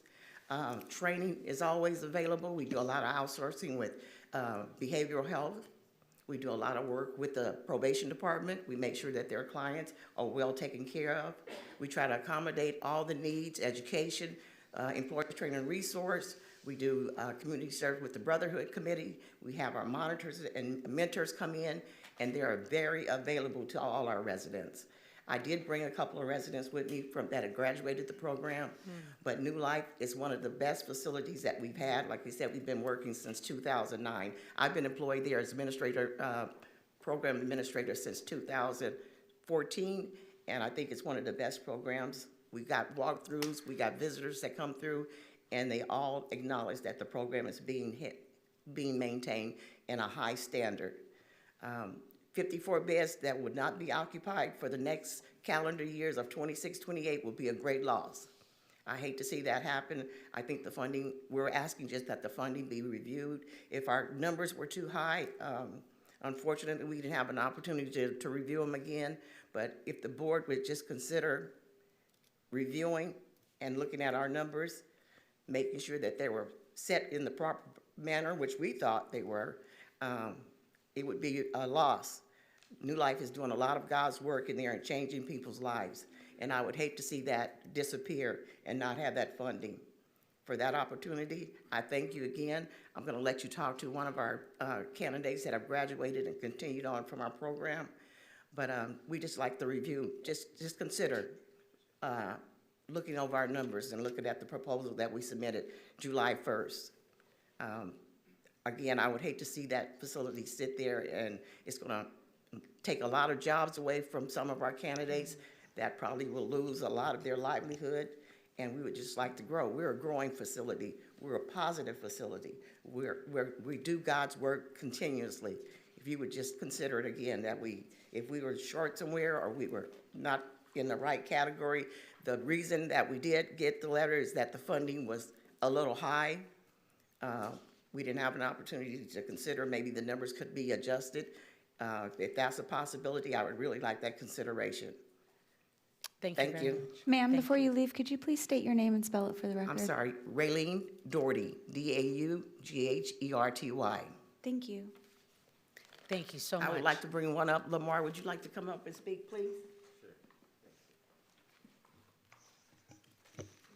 Good morning, sir. Welcome. Good morning, ma'am. It's not like we're unfamiliar people, huh? Nice to see you. It was a pleasure to be here. Your name, sir, for the record? Lamar Mays, M-A-Y-S. Thank you. And it's an honor to be here today to see your father. And I've done work with him in ministry, along with Pastor Mike and Sister Angelina and things like that. And to come here and speak on behalf of the Dixons and New Life is just a pleasure. I started, I'm one of those guys that started in Laredo. I had my opportunity was given to me by the arresting officer because I was 43 years old, and I just didn't make no sense. Okay, and he asked me what I wanted to do with my life, and I said I want to change. I was arrested, and even amongst the convicts I was with, they noticed something different. And just like New Life, they don't care what color you are. They just want to see you succeed. And when you're behind those walls, color is the issue. But it was the other races that told me about this place. You know, they said, "Wow, you look like you're serious." And I said, I'm serious. I'm serious as it's going to get. Can you speak into the mic, sir? I'm sorry. I said, I'm serious as it's going to get. And they said, well, this is what you do. You fill out a card for the first available SLE, and you say, in hopes of New Life Residential, and tell Jimmy you said hi, that we said hi. And I forgot all about it. And I got picked up by the van. I was on the EMP program. I've never been on the EMP program. Never thought I could pass the EMP program. Get out of here, you know? And there was other programs at the time that was out of control. Prostitution, people jumping out of windows. As the van was going by, dropping people off, I was like, please don't drop me off there. And they took me so far out of the way, I didn't know how. If I decided to change my mind, I wouldn't have been able to get out of there. And I was very healthy at the time. And when I got there, I was met with love, respect, and I couldn't believe how clean the place was. And I'm a product of 14 different recovery programs, okay? And I haven't even got to the punchline yet. And the punchline is that from there, I've worked with many members of this community that worked on my recovery, Wendell Davis Foundation, Garden Pathways, Flood Ministries, and I keep on going on, and I name those right now because since there, I left, I broke my back in the oil fields, and I came and I was writing in their grants for them. Because the only thing I know is I wanted recovery so bad that I didn't want to go anywhere else. I was like a puppy, and guess what? They invited me back every time, you know? And so after that, I broke my back, and they offered me a position there. And they said, well, don't just jump at it, pray about it. And they made me wait. And I didn't know what to do. I was going through a bad marriage and everything with a broken back. And God showed me the way there, and I went to CSUB. Now, not only do they help out us as the addict that's just getting started, but they gave me my first job as a counselor. That was the first one. By the grace of God, I've been asked for every position I've ever been to, but it had to do with where I got started from. In that same place, I have my mentor. They call him Professor Dub, Keith Woolridge. He was the director there. That is my mentor. Because guess what? I don't know how to act when I make money and I get a job where I get a pension. I got insurance. You know, I work for the beautiful county of Kern County. There's my director right there. I called him. I said, I don't know what to do. He told me how to work my insurance and all those things. Now, I was a dope fiend on the street when I got started with this thing. Like I said, I have 14 recoveries under my belt, and everything that I learned in those recoveries and those that I assisted in there, they brought it back to recognition. They brought it back to my forethought. And before I knew it, I was spitting it out. They asked me if I wanted to work there. I said yes. I made less than $1,000 a year. They know how to crunch some numbers. And guess what? I had a new car. I never lost it. I had a place to stay. I never lost it. You know, God was always with me. They always said, trust God. I had a license taken away in a county that didn't exist in Colorado. And they said, just wait. They taught me the basic fundamentals of life. God will never let you down. Just wait. Just wait. So since then, Keith told me, you know what, it's about time for you to go. I don't know where you're going to go. And it wasn't a bad thing. It was a mentor thing. You've gotten so far. By the way, if you look on CSUB for a substance abuse counselor, you're going to see my face. Thank you. You're going to see my face there at CSUB to be a substance abuse counselor. From there, I got, they allowed me to go to, I went to North Kern State Prison. I was the first African-American counselor to ever go back in a prison that I was in. And then I got a call from Telecare, which is another contractor of the county. And they would not let me go. And I ended up being the case manager for the first 2 recovery stations in California. And I started right there. And every time I needed direction, I went right there and I called this woman right here. What should I do? And she said, go for it, God will provide. So it's not just the new people coming in. And they also offered me a job in between. So to do evidence-based, I got the best kung fu you can get. I got trained in prison. You know, so whenever they need a counselor or somebody to step in with evidence-based curriculum, they got me. And the same thing with the county. I got a phone call from the county. Rest in peace, Cisco Maldonado passed away. And they hired somebody already. And they called me and said, we have somebody hired, but we were told to talk to you first. And then by the end of that conversation, I had that job. Thank you. Thank you. And that was from the guidance from New Life. Now, I'll bring it to fruition right now to today. I mentioned Wendell Davis Foundation, Flood, and I mentioned Garden Pathways. Well, guess what? Those ministries started with me right there. It seemed like everywhere I go, there would be, and you too. Ms. Perez, she was there too. Alex Devora worked for us. Young Preach worked for us. He's a minister in the community. And I came through there. There's a lot of good people that got there starting from there. So if you're wondering what kind of people you got that sacrifice, because I learned when I went to prison to work, which is where I get the most money at, they said, if you're here for the money, you better forget about it. You know what I mean? And I said, you're right. I'm not here for the money. And that's when they got tested. And anybody that knows me knows that I'm not flashy to be braggy on me. I brag on what God has done in my life. And it always started there. It started in the foundation. Wendell Davis Foundation, I see them every Thursday when I do a group with Pathways, a Pathways program. I'm around it, and I send all my clients to Garden Pathways today because they got a program for them, and so on and so forth.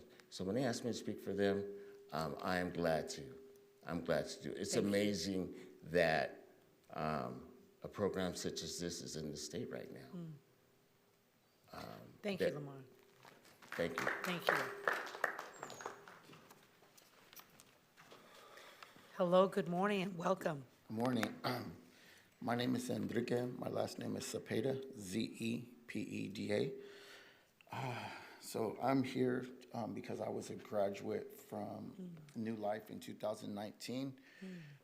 New Life has changed my life in so many ways. Like I've tried a sober living home once before, and I was always against this sober living home. I started smoking meth when I was like 16 years old until I was 32. I couldn't shake it. I wanted to shake it. I just couldn't do it. I couldn't do it.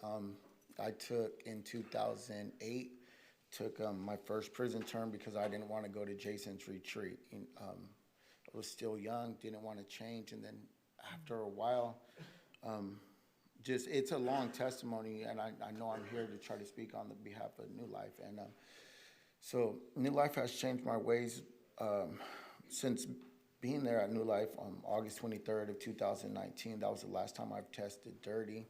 While there, I've gained so many tools for my toolbox, and these are the words that I picked up from them, for the renewing of my mind, being sober-minded, for you to be in a place that is clean. It absolutely really is clean. I've been to another sober living home that was so small that in one of the sober living homes I was in, they had a room called the trailer park, and it was just like clothes everywhere. And at New Life, it's very spacious. It's like living in an office building, very clean.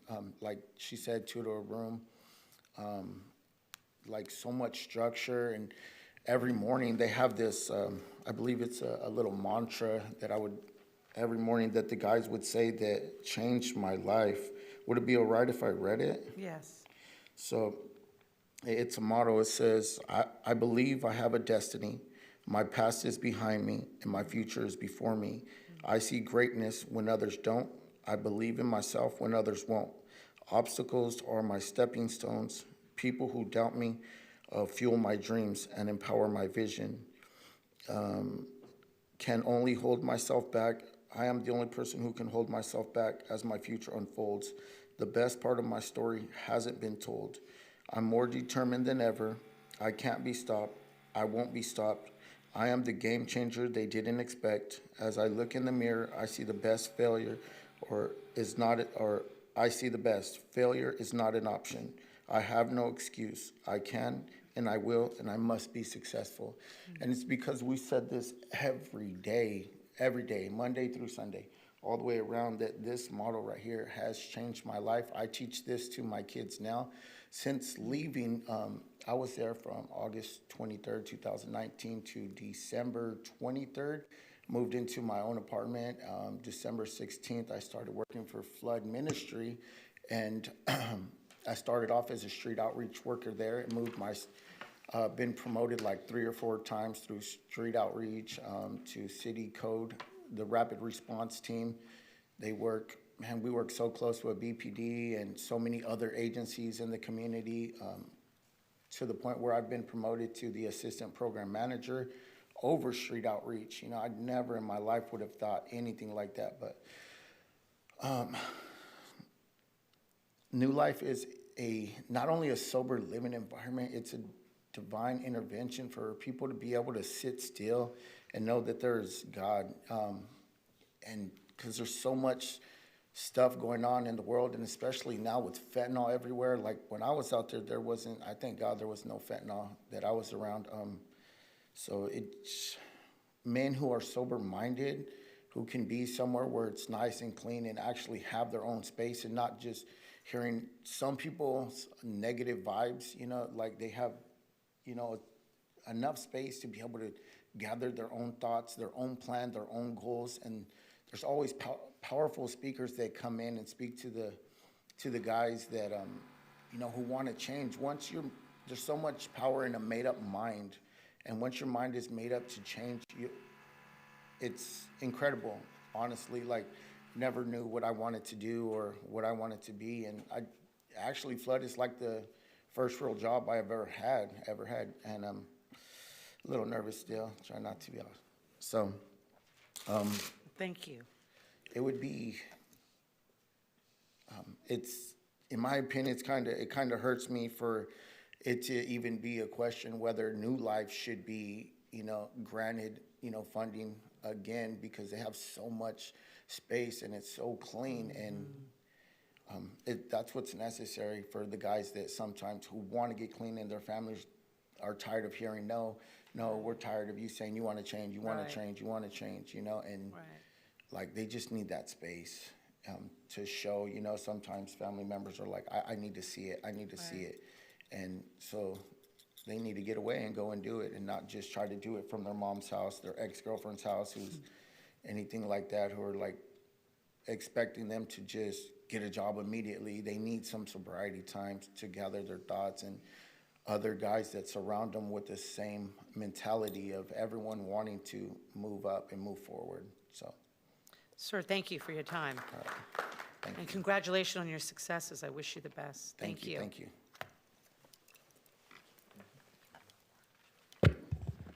Good morning. Thank you so much. Traco Matthews, TRACO MATTHEWS. This morning, I'm here to speak using my pastor hat.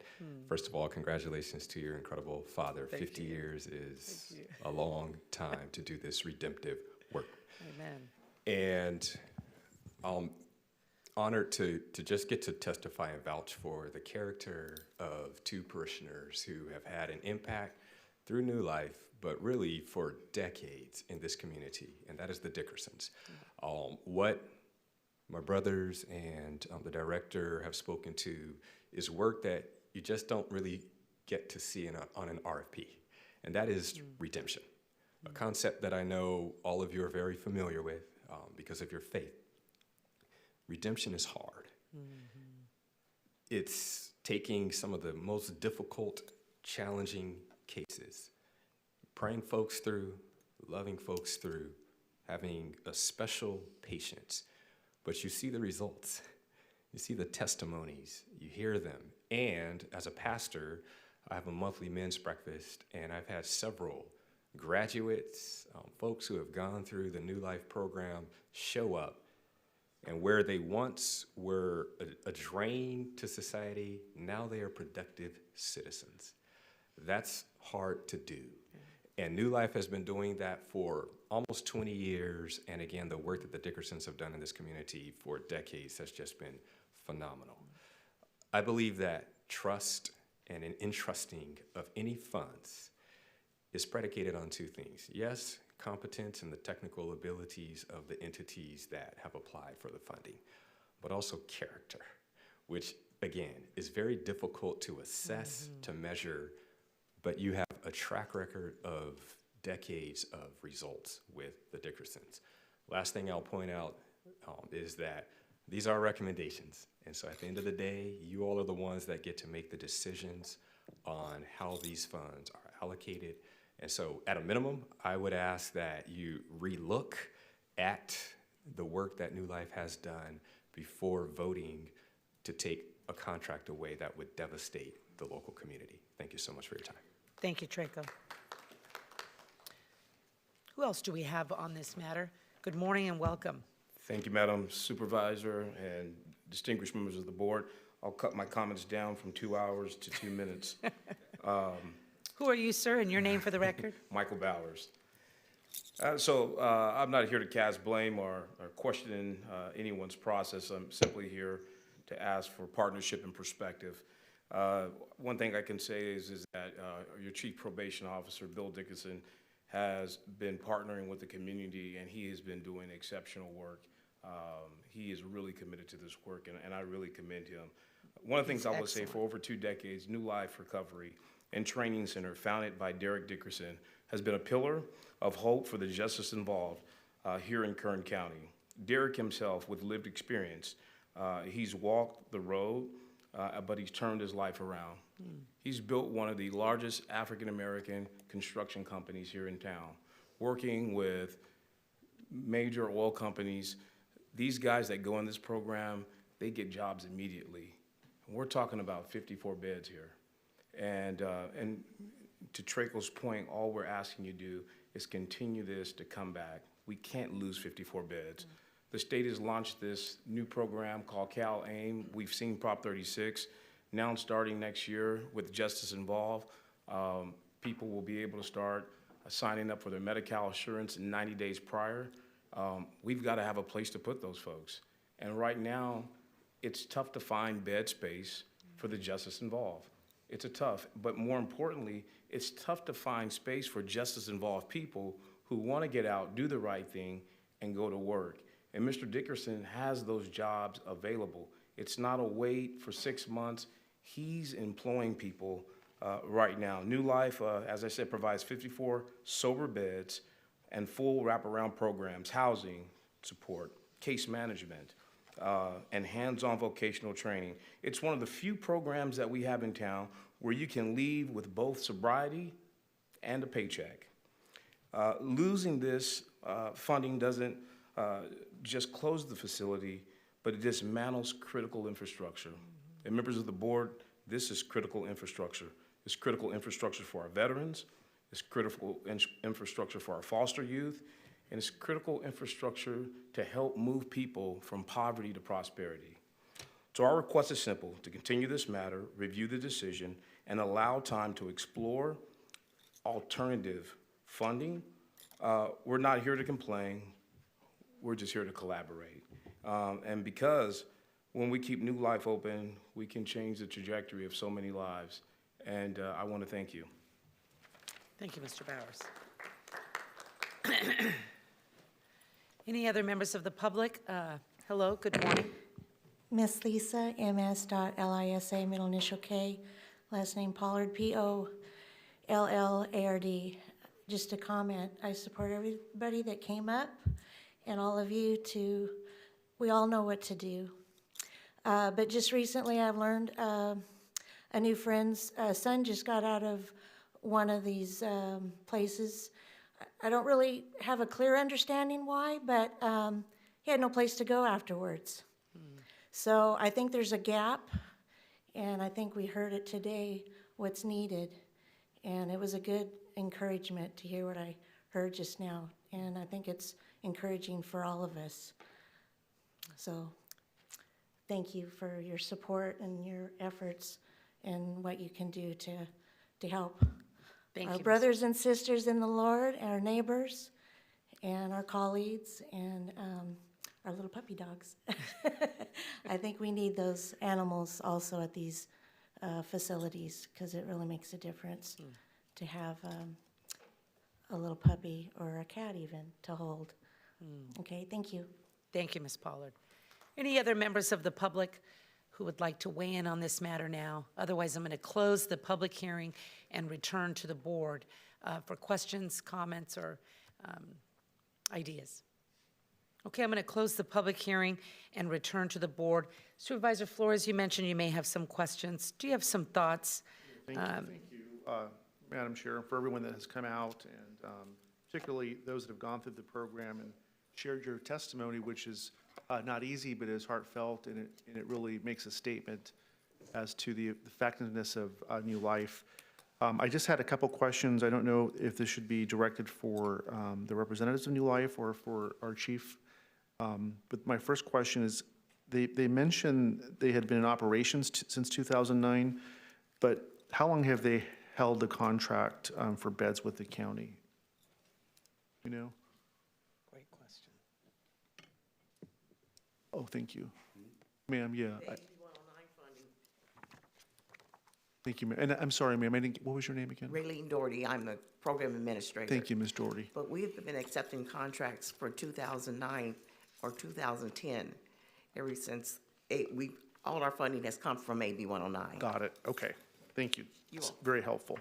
And then also, I'm seeing, under the housing targeted area, I'm seeing 1, 2, 3, 4, 5 awardees. Do we have, where's your facility located, ma'am, Ms. Doherty?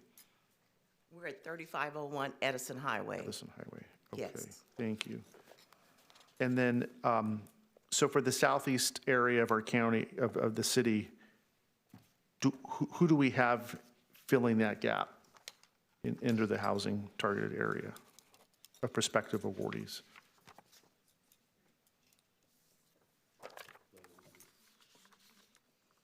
Yeah, don't know specific addresses for all of the 05 awardees. We do know several of them are on the east side of town. East side of town, okay, because that's an important consideration for me, is geographical representation and those that need the services. And then, I don't know if this is readily available, but on the scoring, there was a treatment about transition plan. What I'd like to know is how far, because we have a long-term provider here that's doing a great job, and I am concerned about, losing those services, because if they lose the services, we lose 54 beds, and I don't even know if they can come back Yep. in the future. Me too. So legacy is important, the present's important, the whole macro environment's important, but how are they scored on transition plan compared to the other awardees? Because this is a common theme that comes up, not just here, but throughout our contracts, is sometimes transition plan is unequally weighted, and it penalizes existing contracts. So do you know how they were scored on that in comparison to the other applicants? Supervisor Flores, through the chair, none of the vendors who applied for housing had any issues with the transition planning piece. If you want to know like how the housing ranks came out and how the overall ranks came out, I can share that with you. Okay, so everyone had an equal scoring on transition? Transition housing. There were no issues with any. It was all part of the combined scoring. Okay, so one didn't, there weren't some providers that came away higher or some that came lower, they were all equal on the transition plan?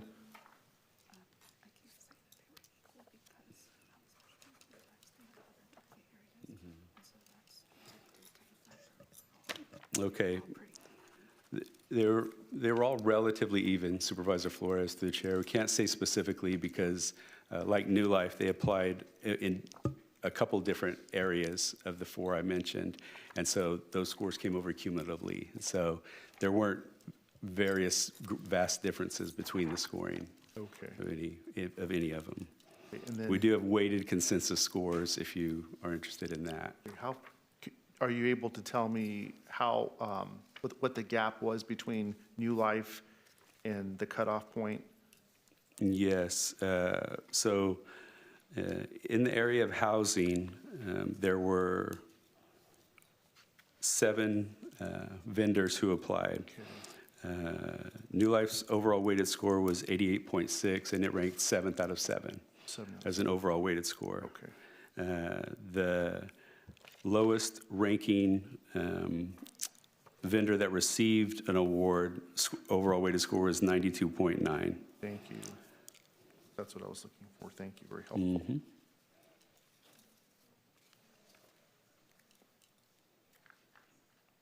Okay, that's all the questions that I have at this moment. Thank you.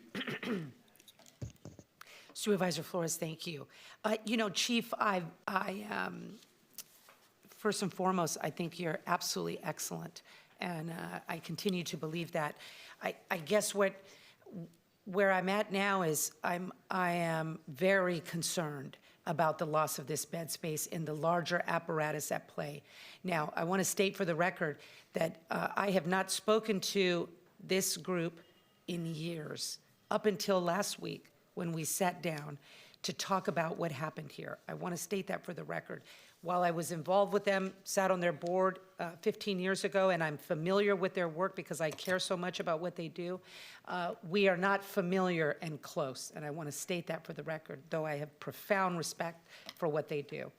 I did meet with them last week, and I came away from that meeting feeling, frankly, a little bit devastated and brokenhearted about the loss of these beds. That is not to say that they are perfect, that their process was perfect, that their application was perfect. I cannot say that. I am not familiar with it, and I don't know the process, and that is a deficit on my part. I want to apologize for that. But I am very concerned at the larger apparatus and the loss of this bed space. Can you speak to that for me, Bill? And could you, do you think that it's not, for an organization that has been providing 54 beds, these beds are so hard to come by, and there are so few entities that are willing to deal with the remarkable headache associated with people that have been remarkably traumatized, justice involved, not to take away from the personal choices involved in that, okay? I'm just saying, this is very difficult work. It is unpleasant work, and it is rare. The loss of these number of bed spaces in this community for this work, given in particular the percentage of their recipients who are on ankle monitor, how do you feel that bed space is going to be compensated in the larger sort of umbrella picture of the services that you do, of the county does? Can you just give me your thoughts on that, Chief? Madam Chair, yes, if I could take a moment before I answer your question to just agree with you that this work is difficult. You will not hear any disparaging words from me regarding anybody's work in this field, New Life included. This is a process I'm presenting to you that's a competitive process.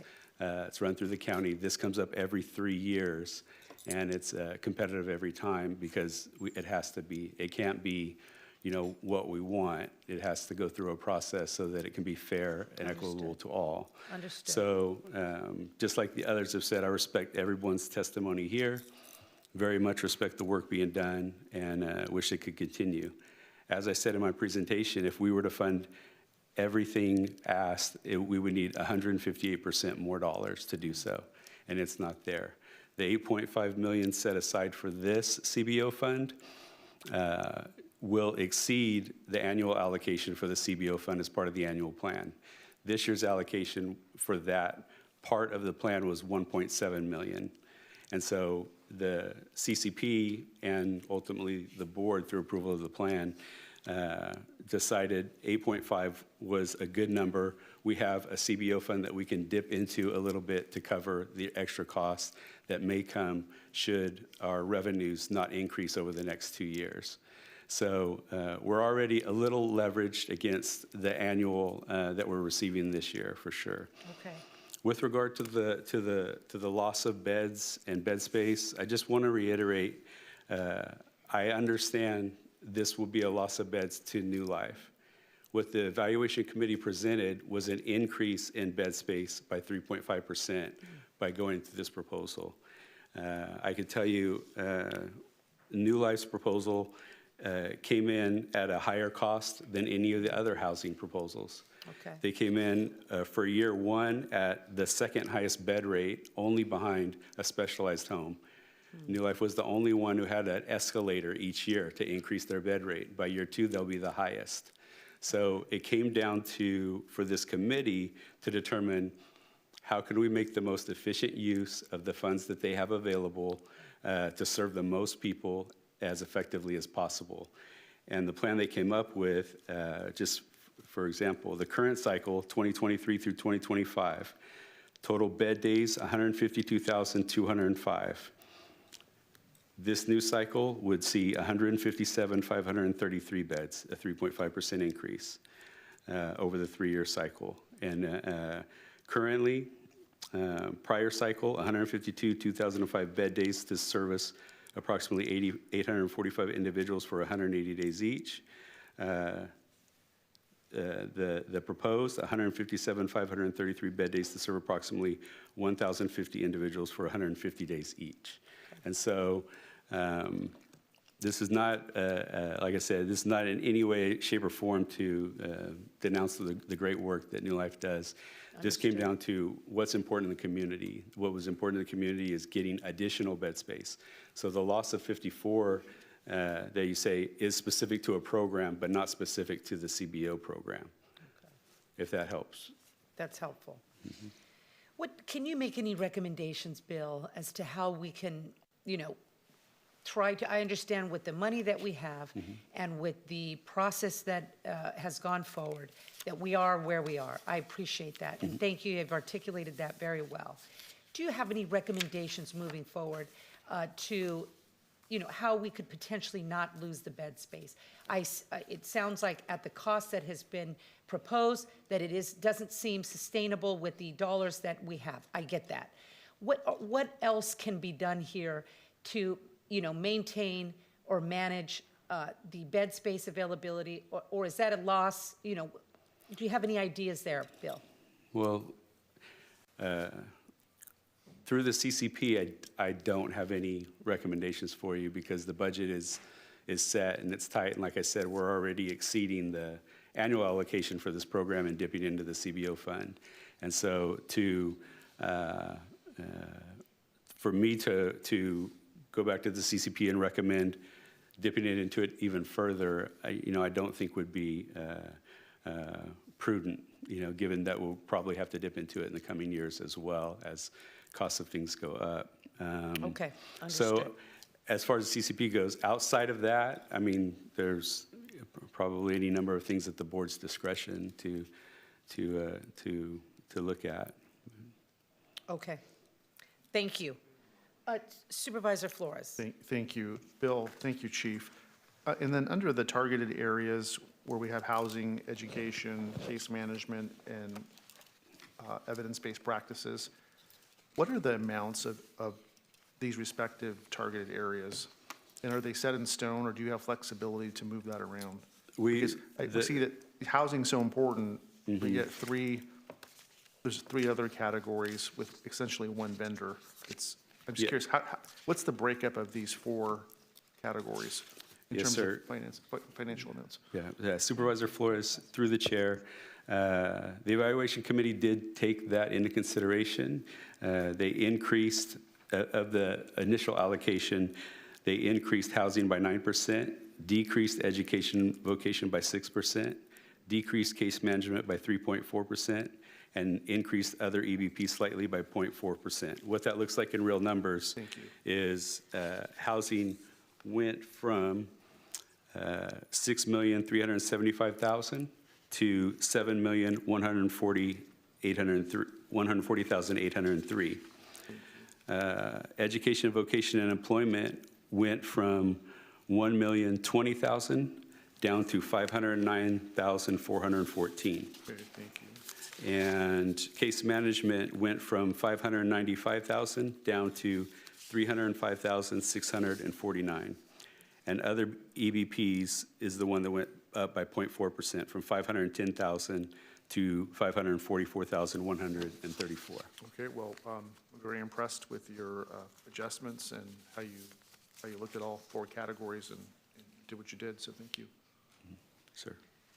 Thank you, Supervisor Flores. I really appreciate the conversation this morning and your articulation of your process, as well as the issues at hand. Are there any questions from my colleagues or any suggestions for moving forward? May I? Supervisor Couch. Correct me where I'm wrong. you've gone through an RFP process, and that has some rules to it. Essentially, you've asked people to give you their best proposal and their price, correct? Yes, sir. Yes, Supervisor Couch. So, in my mind, it's difficult to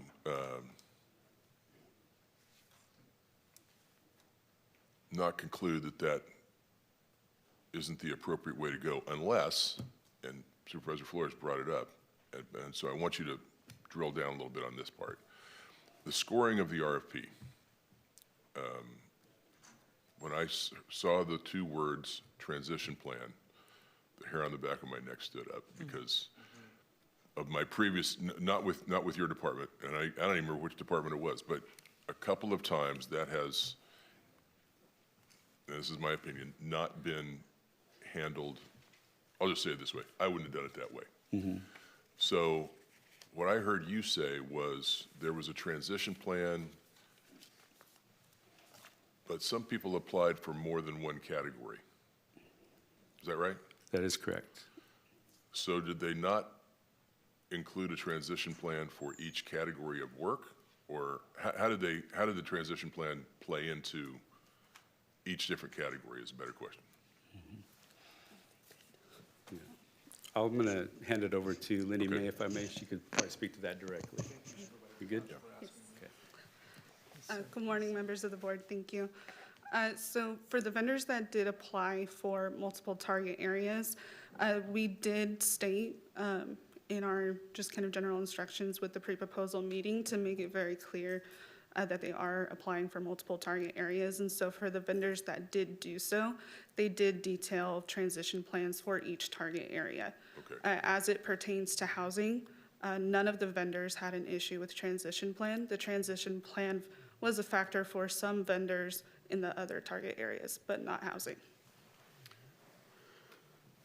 And in the other target areas, some of the issues were related to the need to hire employees, they need to subcontract work, and the ability to get that done by January 1. So did you have individual scoring for different categories under each target? I forgot what you called it. Target what? The evaluation committee just factored it into one overall score for each proposal. Then I don't know how you could answer this question, but I'm going to ask it anyway. New Life, the speakers today are from New Life, that they were an incumbent provider, correct? Yes, sir.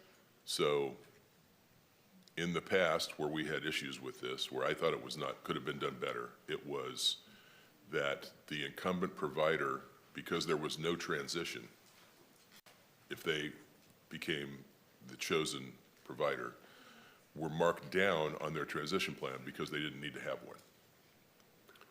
If they were, to my recollection, it was not significant. I think I have. Well, if the scoring is at all close, even a little bit, even an insignificant amount would make a difference. Yeah, the scores were pretty close across the board. So really, the scores were close across the board, which brings you to, was price included in your scoring? Fees and proposed rates are a part of the evaluation criteria. Is it safe to say that you chose the low-cost provider in each category?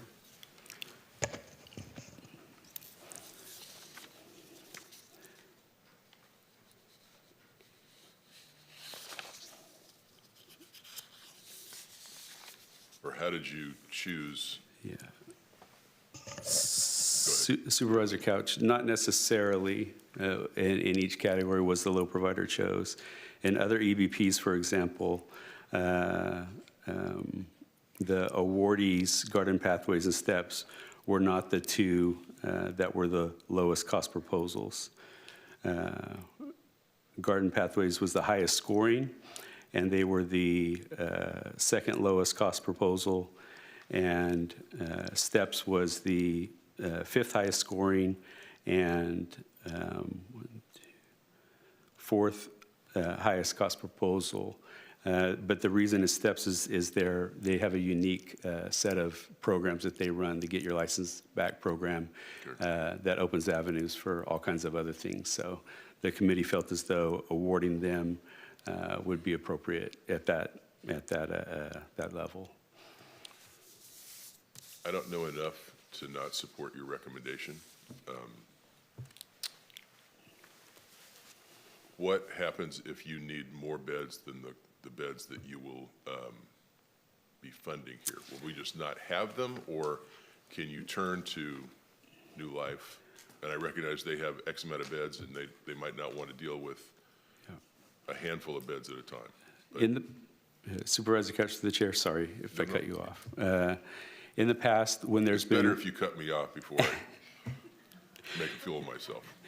In the past, when there's been waiting lists, we have, or the board, the CCP has been asked to add beds for a period of time, amend the contract with a certain provider, because they will be contracted for a certain amount of beds, and amend the contract of a contracted provider.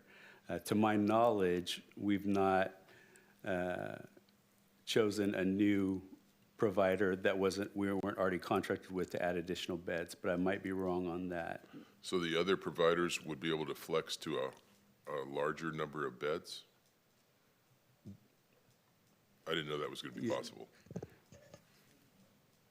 Yeah, if I can call up Becky Vaughn, our fiscal research director, she can speak to this a little bit more, but the basics of it is that when the need arises, we have the ability to amend contracts with current providers to increase bed space, and I believe the representatives from New Life indicated that they did that at one point in time when the need was there. So. But only with a current provider, I guess is also my question.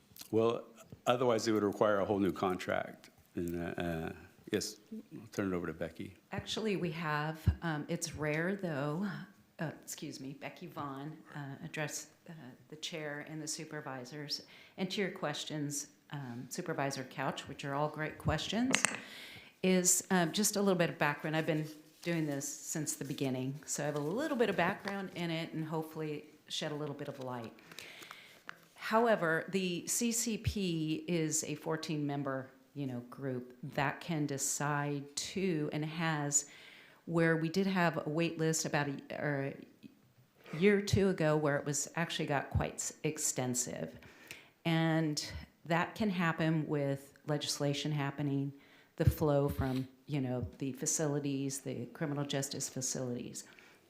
We look to the current providers, however, and ask them if they have additional bed space that is not being utilized. And I think all the ones we asked did. Still wasn't enough. I think we asked a provider that we'd worked with in the past, and we can do that on what's called, on a very low level or small professional services agreement, I believe, for those additional beds. But that is short term, and it's only to address an emergency generally, because we have to utilize funds from, as Chief mentioned, in the CBO fund, and it's just continually would be to chip away at it. You have to utilize the funds that you have with the folks that you have contracted with. No. Yeah, I'm sorry. Oh, sorry. Oh, if you're asking her. No, there's through the CCP, there's a CBO fund that every year there's growth money that comes in, or most years. Last year there wasn't, but every year there's growth money that might come in. And the CCP has chosen over the years to put some of that money in contingency and to put some of that money into a CBO fund for situations like this, where we can tap into it if needed when there's a long waiting list, or for situations like what's before your board today, where the decision was made by the CCP to allocate 8.5, knowing that this year we're only given 1.7 for this fund. So we know we're going to tap into it over the course of this contract. Okay, so do you have more to add to that? Not at this time. Okay, thank you. at least I would like to have a further conversation with you about how we can for lack of a better term, sustain New Life so that they can continue to provide the service they've been providing. It may not be to the same extent they've been providing it, and I don't know what they need to remain viable. I don't know any of that, but I'd like to have that conversation with you. But I'm going to support your recommendation. And we don't have to have it, I don't mean we need to have it right now. No. That's probably a much longer conversation. Sure, no, Supervisor Couch. Could go a lot of different directions. Through the chair, I think it is worth noting that there wasn't a set number of providers that had to be chosen. And not everybody got the full amount that they requested. Understand. And so to your idea,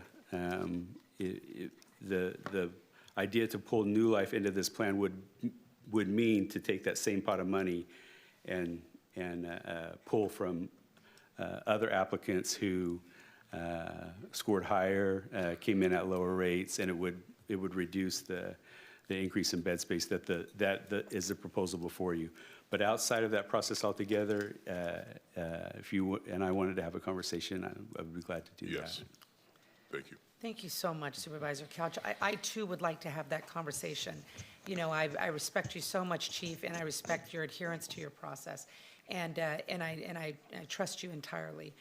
To see this organization be defunded, and to watch other organizations who consume such a profound and prolific amount of public resources with what appears to me to be so little public accountability, it is devastating to me.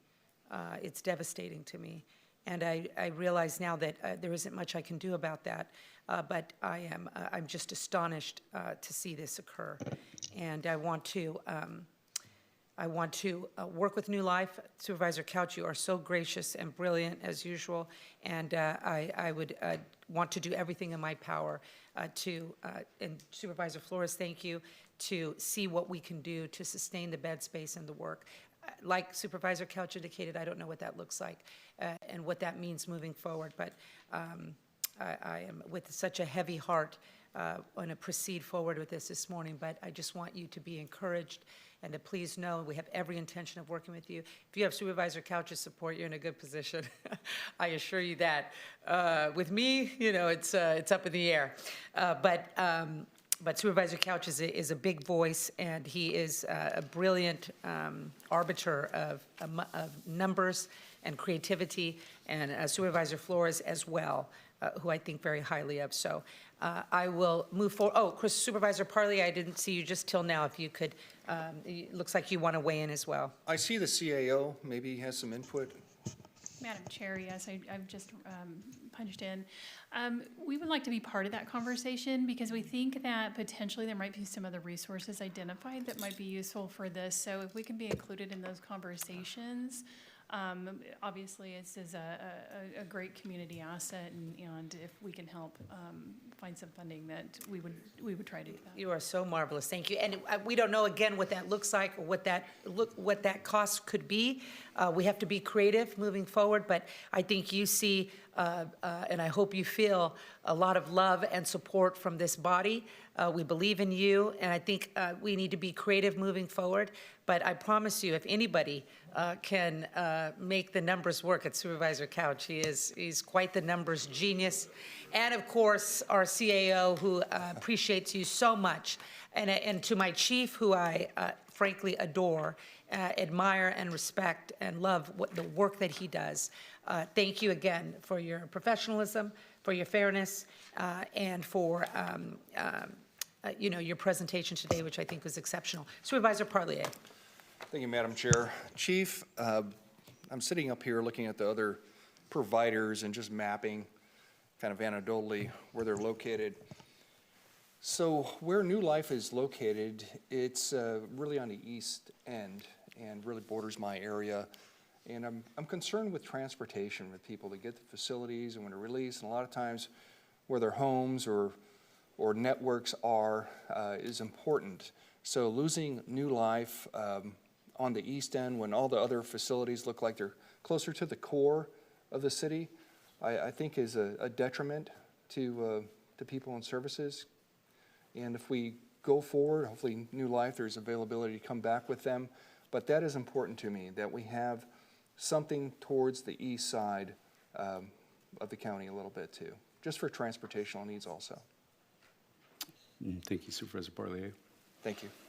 Supervisor Parlier, thank you. I think this has been an excellent discussion, and I appreciate you coming here, the graduates who have come and shared their story. We're a family. The work that you do, the work that we do, we're one community here. We should not pit ourselves against each other in any way, shape, or form. That's not productive, but I think today has been an incredibly productive conversation, and I want to really give my great thanks to my colleagues and to our CAO, who's brilliant and creative, and I want to continue to work with you and make sure that, we make this work moving forward. So God bless you, God bless your hands, and we're going to make this happen, okay? Thank you. Now I will entertain a motion on the recommendation.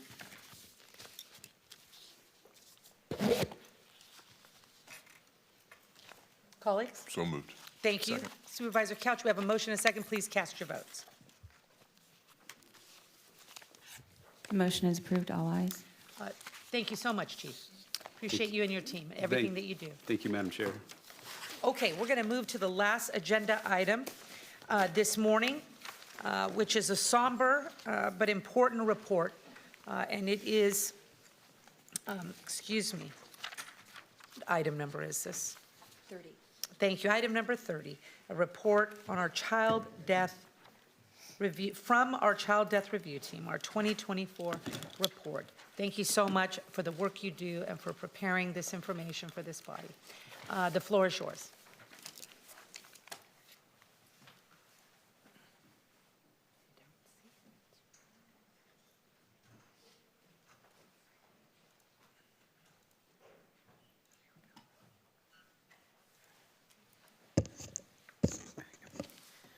Good morning, Madam Chair and members of the board. My name is Bryn Kerrigan, your Director of Kern County Public Health. The item before your board this morning is the 2024 Child Death Review Team Report. Each year in October, Kern County Public Health presents this annual report to your board. This presentation represents some of the most critical work we do, work that seeks to better understand and ultimately prevent the tragic loss of young lives in our community. Each year, our Child Death Review Team, a multidisciplinary group of dedicated professionals from agencies across Kern County, conducts in-depth reviews of child fatalities to identify patterns, risk factors, and opportunities for intervention. Madam Chair and members of the board, with your indulgence, I would like to turn this presentation over to Kern County Public Health Program Manager and Chair of the Child Death Review Team, Chad Casto. Mr. Casto will walk us through the findings of this year's report, share key trends, and outline the team's recommendations for prevention and systemic improvement moving forward. All right. Good morning, Madam Chair, members of the board. My name is Chad Casto, Public Health Program Manager and Kern County Child Death Routine Chair. I'm here this morning to present our 2024 annual report. The Child Death Review Team was established in California in 1988 through state legislation and pursuant to California Penal Code. The primary goal of this team is to reduce the incidence of childhood fatalities related to abuse, neglect, and other preventable causes. In Kern County, we have a multidisciplinary team made up of representatives from various agencies. This team meets monthly to review child deaths that were accidental or unintentional, homicides related to child abuse, suicides, or natural with unusual circumstances.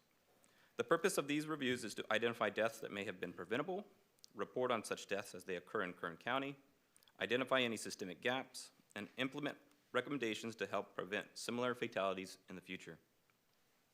In 2024, 128 child deaths occurred, and 47 are included in this report.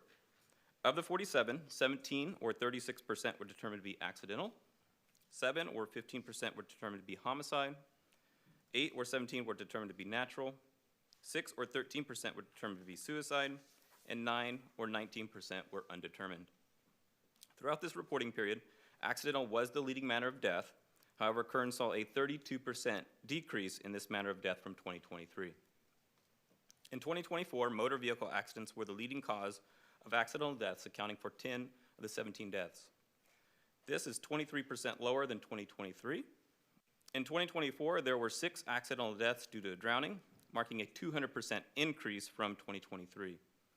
Gunshot wounds accounted for 3 of the 7 homicide deaths in 2024, which is a 25% decrease compared to 2023. Overall, homicide deaths remain consistent to the previous year. In 2024, there were 6 deaths due to suicide. Suicide deaths increased by 50% compared to 2023. However, asphyxia hanging was still the main cause of death, suicide death accounting for 3 of the 6 deaths in 2024. 2024 had 7 undetermined deaths and marked the first time in the last 8 years that there were no sudden unexplained infant deaths. In 2024, children less than 1 year old accounted for 7 or 14.9% of all child deaths reviewed by the team. Notably, this is the first year since 2018 that infants under 1 year did not represent the largest share. Undetermined was the leading manner of death in this age range, accounting for 5 or 71.4% of the deaths. Overall, out of the 7 deaths in this age range, 5 or 71.4% of the deaths had an unsafe sleeping environment present at the time of death. In 2024, accidental deaths accounted for 4 or 45% of the 9 deaths in children aged 1 to 4. 2 or 50% of the accidental deaths were due to drowning. There was 1 motor vehicle accident death, and improper use of child restraints was a contributing factor. Deaths in 5 to 9 year olds accounted for 6 or 12.8% of all cases reviewed by the team in 2024. In 2024, accidental deaths accounted for 2 or 33% of the deaths. In 2024, there were 8 deaths in 10 to 14 year olds. This is slightly higher than 2023, which had 6. All 3 accidental deaths in this age group were caused by motor vehicle accidents. Additionally, there were 3 suicide deaths reported in this age group in 2024, which is concerning because a total of 4 suicide deaths were recorded for this age group over the previous 4-year period from 2020 to 2023. In 2024, 7 or 43.8% of the 16 deaths in 15 to 17-year-old age range were accidental. Of these 7 accidental deaths, 4 were from motor vehicle accidents and 3 were the result of a drowning. Overall, this represents a 30% decrease of accidental deaths from 2023. Homicide deaths accounted for 12.5% of the deaths in this age range and saw a 33% decrease from 2023. Suicide deaths accounted for 18.75% of the deaths in this age range, which decreased by 25% from 2023. In 2024, the coroner did not identify any infant deaths directly attributed to an unsafe sleep environment. However, there were 6 cases where an unsafe sleep environment was present but not determined to be contributory to the death of the child. This represents significant progress in reducing infant mortality related to unsafe sleep conditions. Despite this positive trend, unsafe sleep environments are still present in Kern County and pose risks that require continued awareness and prevention efforts. According to the Centers for Disease Control and Prevention, suicide is closely connected to other forms of injury and violence. Individuals who have experienced violence, including child abuse, bullying, or sexual violence, are at higher risk of suicide. Nationally, suicide is the 2nd leading cause of death among children aged 10 to 14. In 2024, Kern County reflected this concerning trend with 3 suicide deaths among 10 to 14-year-olds and 3 among 15 to 17-year-olds. Overall, 2024 saw a 50% increase in suicide deaths compared to 2023. Hanging is the most common method of suicide for adolescents in Kern County, accounting for 3 or 50% of the suicide deaths in 2024, and accounting for 17 or 65% of the suicide deaths between 2020 and 2024. Kern Behavioral Health and Recovery Services offers several programs for suicide prevention. The key to prevention is to ensure that parents, teachers, neighbors, friends, and others who care for or come in contact with our youth can recognize signs and know how to help.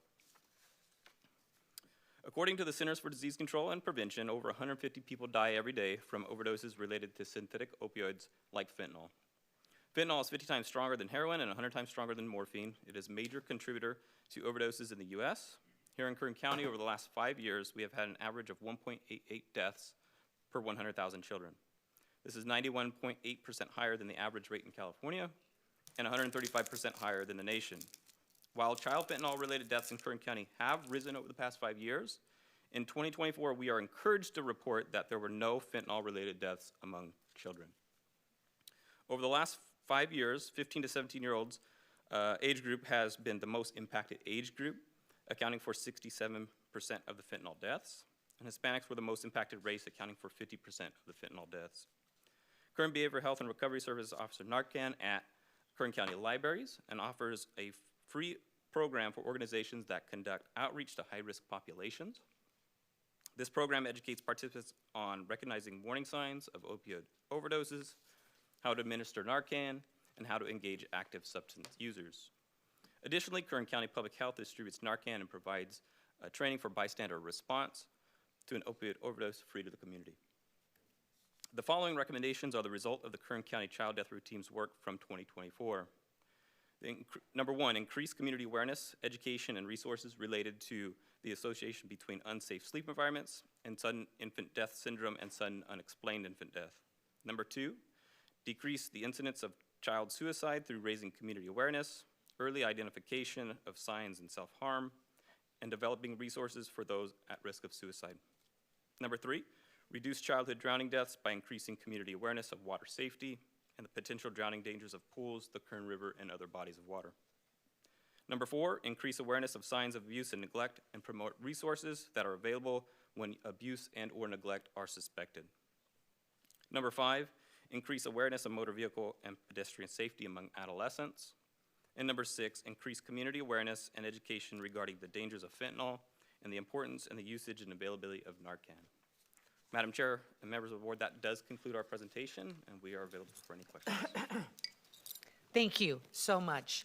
Looks like Supervisor Flores has plugged in. Do you want to speak now or after public comment, Supervisor? I'm sorry, I can wait after public comment. Okay. Are there members of the public who would like to weigh in on the report that's just been received? Okay, Supervisor Flores, the floor is yours. Thank you, Public Health, and to all the team members for your annual report.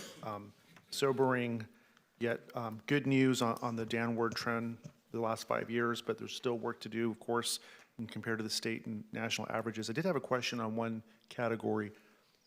On the natural causes,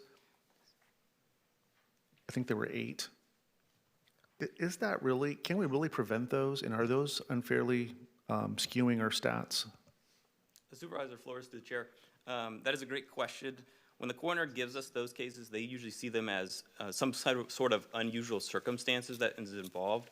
But you are correct. Those are sometimes the ones we cannot prevent at all. Yeah, because I just, because we get a bad rap, and for those that we truly own, I understand that. But some of these, if there's I'm not a doctor, ruptured pseudoaneurysm of the brain, I don't know, is that really preventable from a natural death standpoint? So, if we're going to have stats that make us look bad to the state, I guess what I'm saying is let's really look at the natural category to the extent we can. And I understand what you said. Some of these natural causes may be suspicious and warrant, and I recognize that, and I appreciate the treatment of that. But however, if they're truly natural and uncontrollable, maybe we take another look. That's just my observation. Otherwise, great work. Thank you. Supervisor Flores, thank you for your poignant remarks. Supervisor Parlier. Thank you, Madam Chair. The no deaths for last year from fentanyl, definitely encouraging. But I do have a question for you. Drug Endangered Children's Program, do we have something like that here? So if the Sheriff's Department's out, probation, HIDTA task force, and they come across a drug-related scene with children to help navigate those children into services and maybe away from those parents that are, providing an environment that's unsafe for them? Supervisor Parlier, through the chair, I am unaware of that, but I can definitely bring that back to the Child Death Review Team, because we do have the sheriffs on the team as well, and I can follow up with you. Okay. So when I worked narcotics in Los Angeles, I was one of the first members of a program they had there, Drug Endangered Children's Program, through health services there, through the Sheriff's Department, through the various task forces that operated in narcotics. And it was really a successful program to protect children when there's evidence that parents are really dropping the ball, and to get them out of that environment. Even though some of the people may be going to prison from a home, others may still remain, still have those habits, but get those children out of that environment. Thank you so much. Thank you, Supervisor Parlier. Anything else, colleagues? Thank you for what you do. Really appreciate you. And thank you for your report. At this time, I'll entertain a motion to receive and file. Motion. Second. We have a motion, Supervisor Flores, and a second by Supervisor Parlier. Gentlemen, please cast your votes.